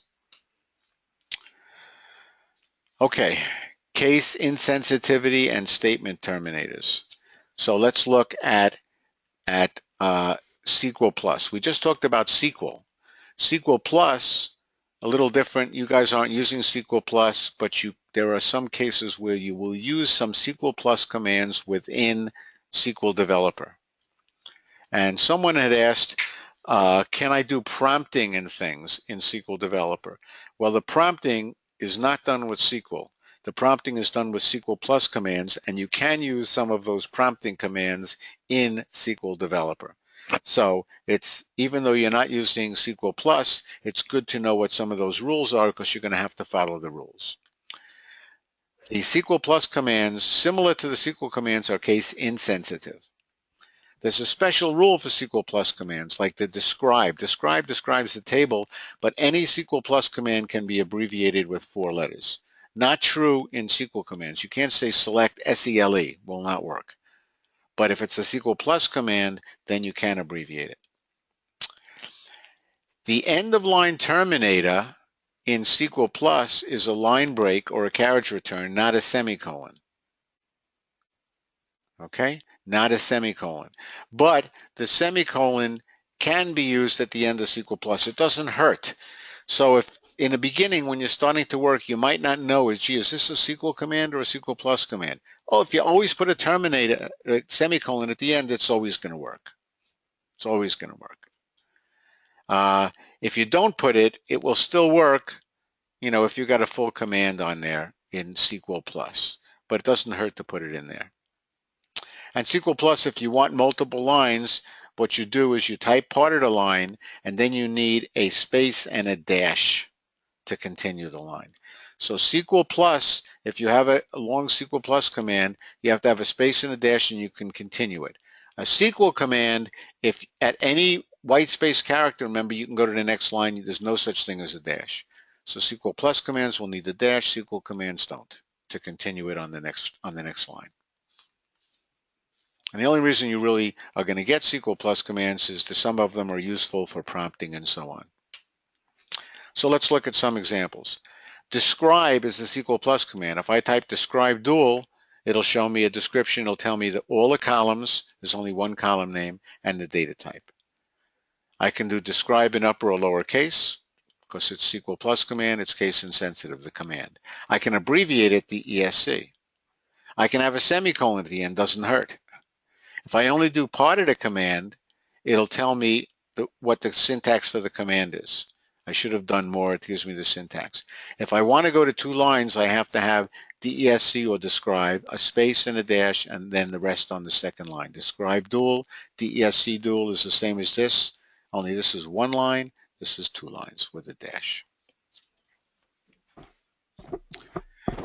Okay, enough for SQL Plus commands. You're not using it that much. Now let's talk about SQL concepts. There are 3 main concepts: projection, selection, and joining. Projection says which columns from a table do I want to project in my output. Which columns? That's projection. What am I going to project from the table to my output? I don't have to project all lines, all columns, I can just project some of them. So that's my select list. Selection is which rows, where title equal programmer. Those are the only rows I want. So selection is which rows, projection is which columns. And joining is when you're getting columns from multiple tables. I have some columns from the employee table, some from the departments, and I'm going to need to join those tables, and we'll get into that when we do joining. Those are the 3 main concepts: projection, selection, and joining. So we're going to do the projection here, which is going to be the basic select command. Syntax for the select command is select, then asterisk. Anyone know what asterisk means? Everything from the table? All columns from the table. And you cannot say select all. Some languages let you do select all or leave out the asterisk. In Oracle, it's anti-standard. You must have the asterisk if you want all columns. Or, this vertical bar means or you can have column list, column name, comma, column name, comma, column name, comma, with optional aliases on each column. So I can select multiple columns, each of them having an alias. Okay, what does the distinct keyword do? Makes it so you only get one. Removes duplicate rows from the result set. You only get it once. Now, let's say I said select city, state from customer, and 1,000 customers were in Buffalo, New York. I would see Buffalo, New York 1,000 times. But if I say select distinct city, state, I'll see Buffalo, New York only once. It's the number of distinct rows in the result set, not necessarily in a table. It would be the number of distinct rows in the table if I selected star. But if I'm only selecting certain columns, it would be the number of distinct rows in the result set. If you have a primary key, there is no point in doing the distinct when you have an asterisk. If you're selecting all columns, there's no point in doing a distinct if you have a primary key. Why is that? All the primary keys would be different. That's right. The primary key is at least one column has different values in every row. So a distinct would not remove duplicates. So if you said select distinct and you listed the 12 columns, Oracle would go through a lot of work for nothing. The way it does distinct is it actually sorts the data out and removes duplicates. Why make it do that if you know there can't be duplicates? And if you got the primary key in there, or any unique column, you know there can't be duplicates. So we're going to do the basic select statement in this chapter. That's what we're going to focus on. There are other clauses besides the select and the from clause. Those other clauses are things like where, group by, having, order by, and a whole bunch of others. We'll cover those in other chapters. In this chapter, we're focusing on the select. Okay, so we'll get the select statement with the asterisk, distinct, column aliases, and we're going to also talk about concatenation. We're going to do examples with literals and quotes in literals. Okay, I'm going to describe from the HR schema. I'm on the HR schema. I'm describing the job history. And if you would do the same thing, you don't have to type describe job history to see it, because if you go into SQL Developer and I'm in the Cloud HR, I just have to look at my tables here and I can see all my tables. And if I want to look at a particular table like Cloud History, I go over here and I see all the column names. And if I want to see more details like the data types and whether nulls are allowed and so on, I can see it all right in a GUI. So I don't have to do the describe. But I could do the describe if I wanted to. If I was in SQL Plus, I can do the describe. And as a matter of fact, in SQL Developer, if I go over here and I say describe job history, and remember, I don't need a semicolon, but I'm going to put it there anyway because it doesn't hurt in SQL Plus commands. And look what it does. It describes the job history table. Gives me all of the column, oops, here's the job history. All the column names, null, whether nulls are allowed, and the data type. If it says not null, nulls are not allowed. So every row has to have an employee ID, a start date, an end date, a job ID, and they do not need a department ID. I never understood in this why they require a not null on the end date. It's almost like, well, you know, I know why. I missed the point. Because it's job history. These are people that are no longer with the company. That's why. So here I am in SQL Developer, but I could do it a SQL Plus command if I wanted to. And I did it right here. And I don't have to describe. I can do DESC. And by the way, down here you can do the erase to erase everything. I do DESC. I can run that command and I get the results. Same thing that I would have gotten in SQL Plus.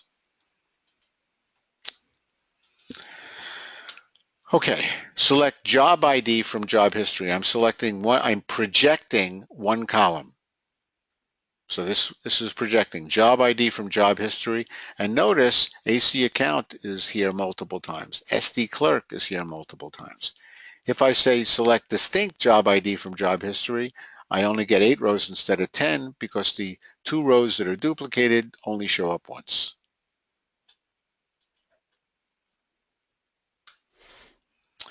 Here is job ID and department ID from job history. Here's job ID and department ID. I got 10 rows. Here's select distinct job ID and department ID. I get 9 rows because one of those rows must have been in there twice. And what do I have? Anyone see the row that's in there twice? ST clerk. ST clerk is in there twice. And it's a combination, ST clerk and 50, ST clerk and 50. We have AC account twice, but they had different department IDs, 110 and 90. So therefore, AC account 90 is in here and AC account 110 is in here. It only removes duplicates if all of the columns, the combination of all the columns are different. Yeah, are the same rather. If the job ID and the department ID are the same in 2 rows, but it has to be all the columns are the same in multiple rows, and then it removes the duplicates. Questions on any of this so far?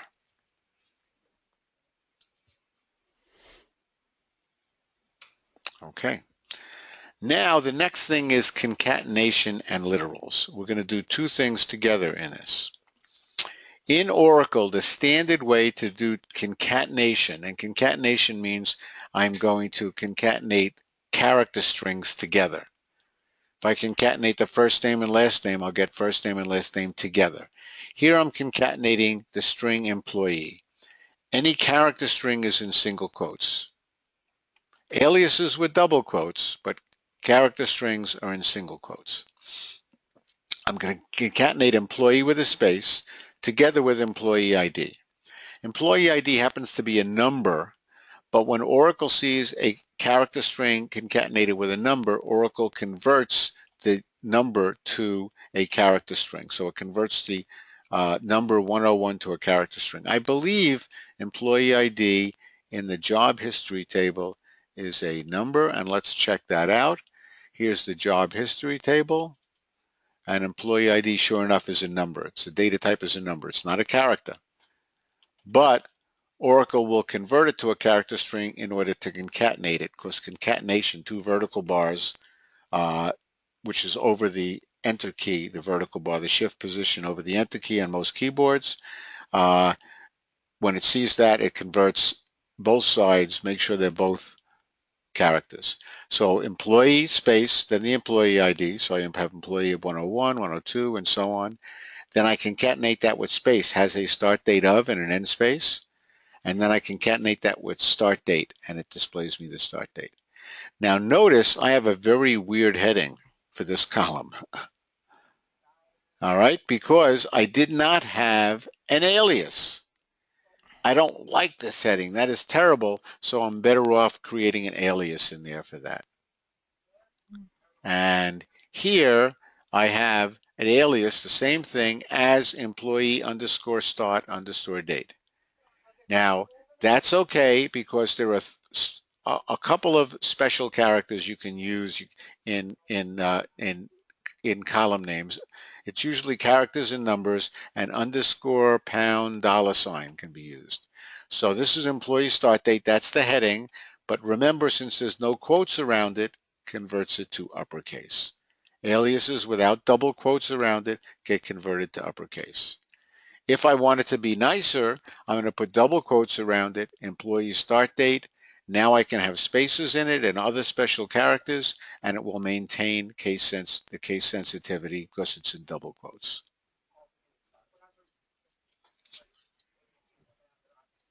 Okay, questions on that?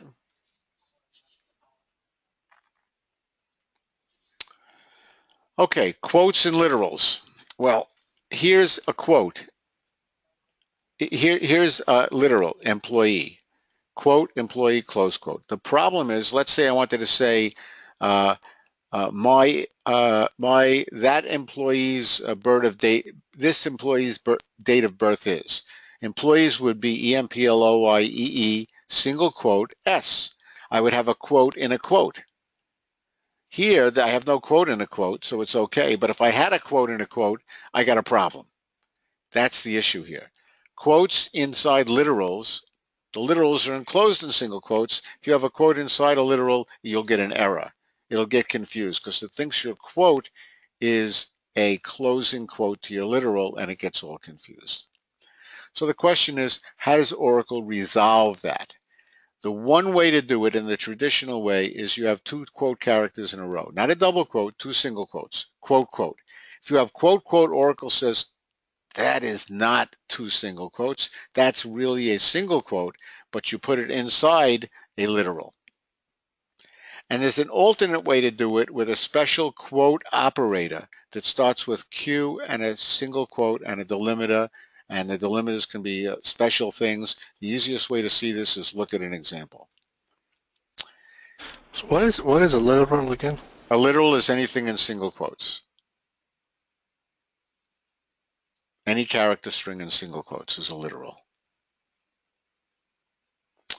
So here's an example of a literal. This string's quote character causes a problem. Notice strings has a quote in it. If I try that, I'm going to have as quote problem. I'm trying to print it out, and it says quoted string not properly terminated because it thinks this first quote is the opening, the second quote is the closing. Then it gets all confused by this, and it sees another opening quote because single quotes are the same. You know, the opening and the closing are the same. It's not like, you know, there is no opening single quote and closing single quote. They're just the same character.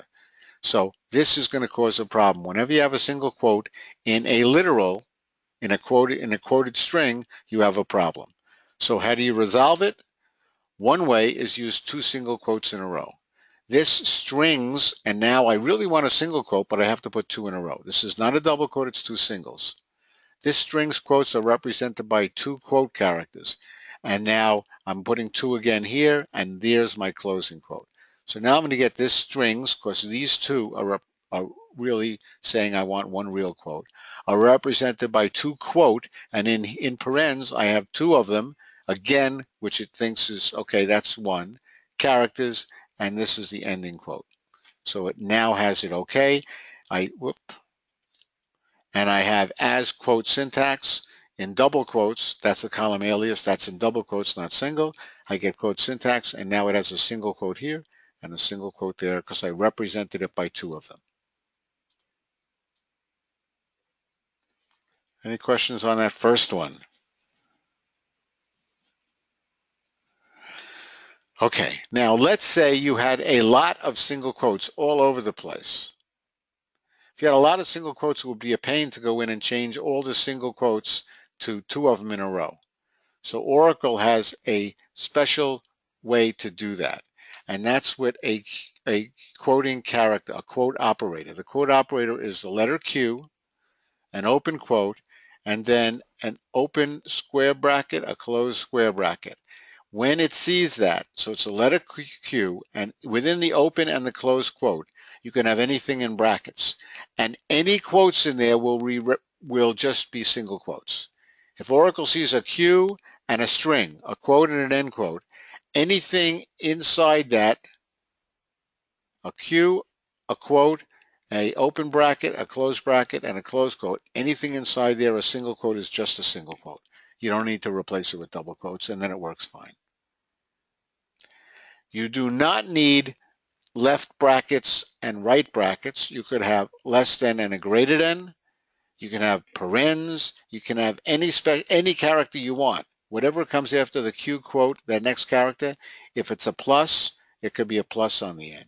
So normally people use square brackets. That's the easiest thing. But you will sometimes see square brackets, curly braces, greater than, less than, or parens. And then they're matching open and close, or any other character, and it'll be a matching character on the end. The easiest thing is, do it the way everybody does it, okay, where we're going to do open bracket and close square bracket, or a less than and greater than. I see that a lot too. Okay, so those are the problem is single quotes within quoted strings. And the way around it is change it to 2 single quotes, or use this special syntax with a Q, a quote, an open, a close, and a close quote. And then you can do your single quotes all by themselves. Questions on that?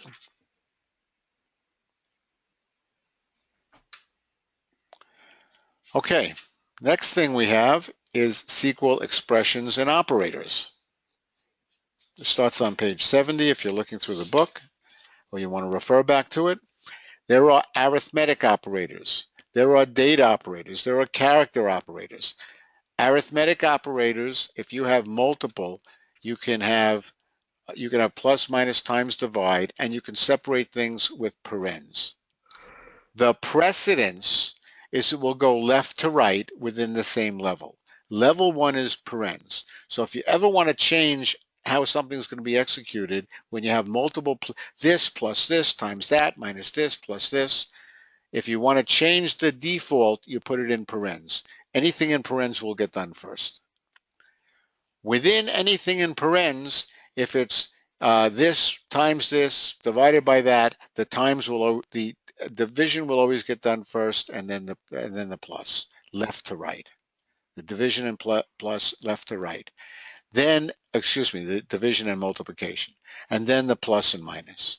So if you have A plus B times C, the B times C is going to be done first, and then the A is going to be done second, because the times is in level 2 and the plus is in level 3. So it goes left to right within levels, and to change levels, you put parens around it. See if we have some examples of that. Here's an example. 5 times 2 plus 3. Well, there are no parens, so it's going to go left to right within levels. Well, the times is a higher level, so it's going to go 5 times 2 is 10, and add 3 is 13. But let's say you said 5 times 2 plus 3. Well, this is exactly the same thing as this, but it looks like what I really wanted to do is add the 2 to 3 first, right? And I really wanted 5 times 5, which would have given me 25, but it gives me the same 13 because it goes left to right, and since there's no parens, it does the multiplication first. So it's going to multiply the 5 times 2, even though the spacing is a little different. So if I don't like that, I need to put parens around it. If I really want to add the 2 to a 3 first and then multiply it by 5, I need to override the, I've been saying right to left, the left to right. The left to right, I need to override the fact that times is higher priority, put a parens around it to say, do this first, even though multiplication is higher priority. So it'll do the 2 plus 3 and get 5, multiply it by 5. So just to confirm, if you do 2 plus 3 first, then times 5, you will still do 3 times 5 first, right? 2 plus Because you said left to right. If you do 2, well, let me do it. If I do select, someone is not still has their sound on, and I got some talking in the background. Thank you. So I do 2 plus 3. Was that it? Times 5. Yeah, times 5. Times 5 from. So we get you 17. To be current disease registry V2, so if you open that. Oh, I got somebody else. Hey, Amanda, we can hear you. Oh, is that Amanda? Yeah. That's Amanda? All right, I'll mute her. I think so. Okay, she's muted. Well, apparently my muting is not working for her. Or it's probably not Amanda. Maybe not. I just need to pick out those conditions. Yeah, no problem. I think it's, I don't know if it's like It's Amanda, but she's Talking with somebody else? Kate. She's Kate. All right, I muted Kate. And it was on Kate's side. She was talking to Kate. Okay. So I muted one side, but I muted the wrong side of the conversation. Okay, now we got it. All right, so if I'm going to run this, 2 plus 3, I'm going to get a 17 because it's going to do the multiplication first. So it's left to right, but within that, it always says the multiplication is done before the addition and subtraction. Gotcha. All right, so if I didn't want that, if I wanted to do it the other way, I would have to do this.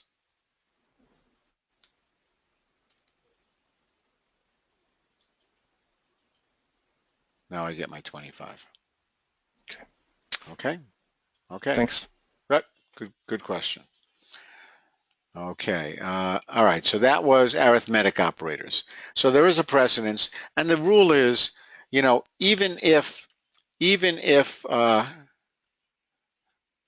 let's go back here.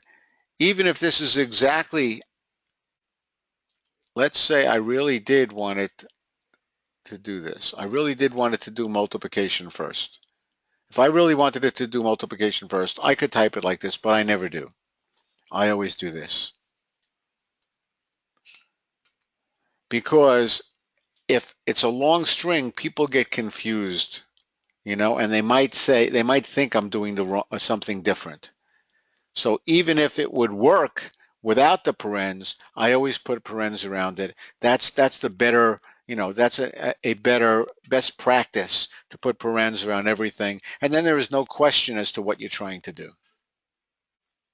All right, so that's the best practice. Okay, now the next one is date operators. That was arithmetic operators. We know those precedents, date operators. You can add or subtract the number of days by just adding a number to a date. And you can subtract, if you subtract 2 dates, it gives you the number of days between the 2 dates. So let's look at that. Here I'm selecting employee ID and start date as start date. So I'm going to get a start date, September 21, 97. And now my next column is start date plus 90, 90 days later. If I add a number, it's that number of days. So from September 21st, 90 days later turns out to be December 20th. It's not exactly what I wanted. I really want 3 months later, but it was close. Later, we'll see how to get exactly 3 months, but we don't have that yet. So if you add or subtract a number from a date, it returns to you another date that many days before or after. Here, I'm going to select an employee ID, my start date, my end date, and the number of days that they were employed, which is my end date minus my start date plus 1. Okay, so it started January 1st, terminated January 2nd. They didn't last very long. Then my assumption is that they worked January 1st and January 2nd, and that's why the plus 1. If you're assuming they didn't work January 2nd, then it would be just end date minus start date. Tells you the number of days between those two dates.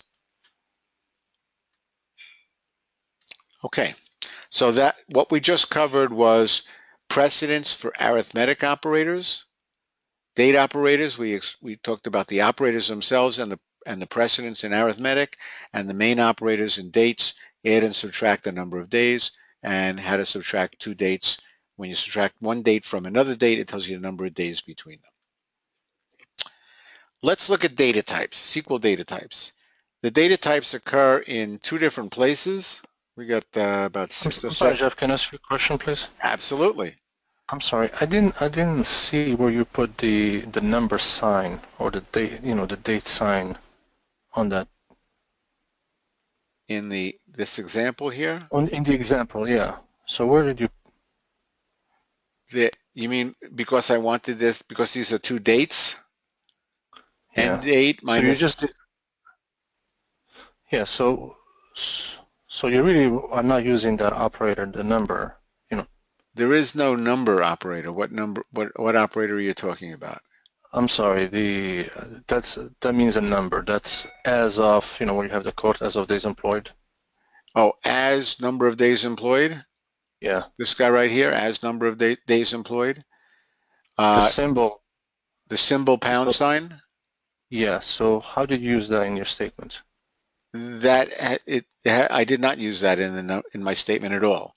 If you take one date and subtract another date, so if I take July 24th and say, how many days between July 24th and January 13th? I do July 24th. I misunderstood. Okay. I'm sorry, I misunderstood. I thought you said you have to use it in your statement. Oh, no. I misunderstood, sorry. Just subtract two dates. It tells you the number of days between those dates. Okay, thank you. Okay, good.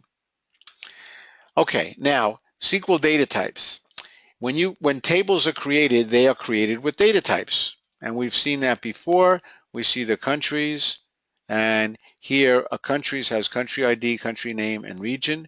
And this country ID is a character char. The country name is a varchar2, and the region ID is a number. So they have data types. So we need to know about data types because we're going to manipulate data and data types. The main SQL data types are varchar2. Varchar2 is a variable length string from 1 to 4,000 bytes long. By the way, do you guys know if you're using Oracle 11 or 12? Anybody know? Yes, it's 11G. We're supposed to upgrade to 12 in March or something like that. Okay. Well, this is for 11. Its characters, the character length is 1 to 4K. I believe it goes up to 32K in Oracle 12. And if you create a table, here's a last name that's a varchar2 of 30. A varchar2 of 30 means Oracle in the table stores it in variable length. Varchar is variable character, and it's up to 30 characters long. So if I have a last name of Wyland, W-I-L-A-N-D, it's only going to store 6 characters. But if someone has a much longer name, it'll store that length up to a maximum of 30 characters. There's a big advantage to varchar over char. Char is fixed length. It's only 1 to 2,000 bytes long for each character column, but it's fixed length. So if I made last name a char of 30, every last name would take 30 characters, even if it only had 6. So I'd be wasting 24 characters there. So almost all columns of character columns are varchar2 columns. When do you use a char? Usually you use it for a column that's very short, like a char1, middle initial, or something that's a fixed length, like social security number is always char of 9, assuming you're not putting the dashes in there. So anything that's fixed length or very short, you generally use char. And when they design a database, they make these decisions as to what the data type should be. But you're going to need to know data types, because when you look up things and so on, and when you do a where clause, you're going to need to put in the correct data types. Otherwise, problems can occur, and we'll get to that. So that's varchar 2 and char. Number has two parameters. Number, here's a salary, and it's a number 10-2. 10-2 means it's 10 digits total. 8 before the decimal point, 2 after. It doesn't mean 10 before and 2 after. 10 is the total number of digits, 8 before, 2 after. So the maximum number here with 8 digits before is 99,999,999.99, and the minimum is minus that. Okay, if you try to put something larger than that into a number 10-2, you'll get an error. Will not go in. Do you know what page is that? SQL data types. What page is that? I do not know offhand what page that is. I may Yeah, have. don't worry about it. Don't worry about it. I may have pulled that in from another chapter, because they're talking about a lot of data types here. So I may have felt that it was important to cover that here. Yeah. Okay. Thank you. Date. Okay, so we've got varchar 2, char, and number. And date has a date and time to the nearest second. Date is misnamed. It's a misnomer. It should really be called date time, because it has date and time. And there are many other data types, but those are the primary data types. If you look at an employees table, here it shows an employee ID is a number up to 6 digits long, nothing after the decimal point. So it's an integer up to 6 digits long. 999,999 would be the largest. First name is a varchar 2 up to 20 characters. Last name up to 25 characters. Email address up to 25 characters. Probably should be a bit longer. Phone number up to 20 characters. Here's commission percent is a number 22, meaning total 2 digits only up, but both of them are after the decimal point. So your commission percent can be 0.01, 0.02 up to 0.99. Manager ID, department ID, numbers up, and those number of digits. I said date was to the nearest second. Let's look at some of these date fields. Let's look at job history table that had start date and end date. Okay, so let's look at start date and end date.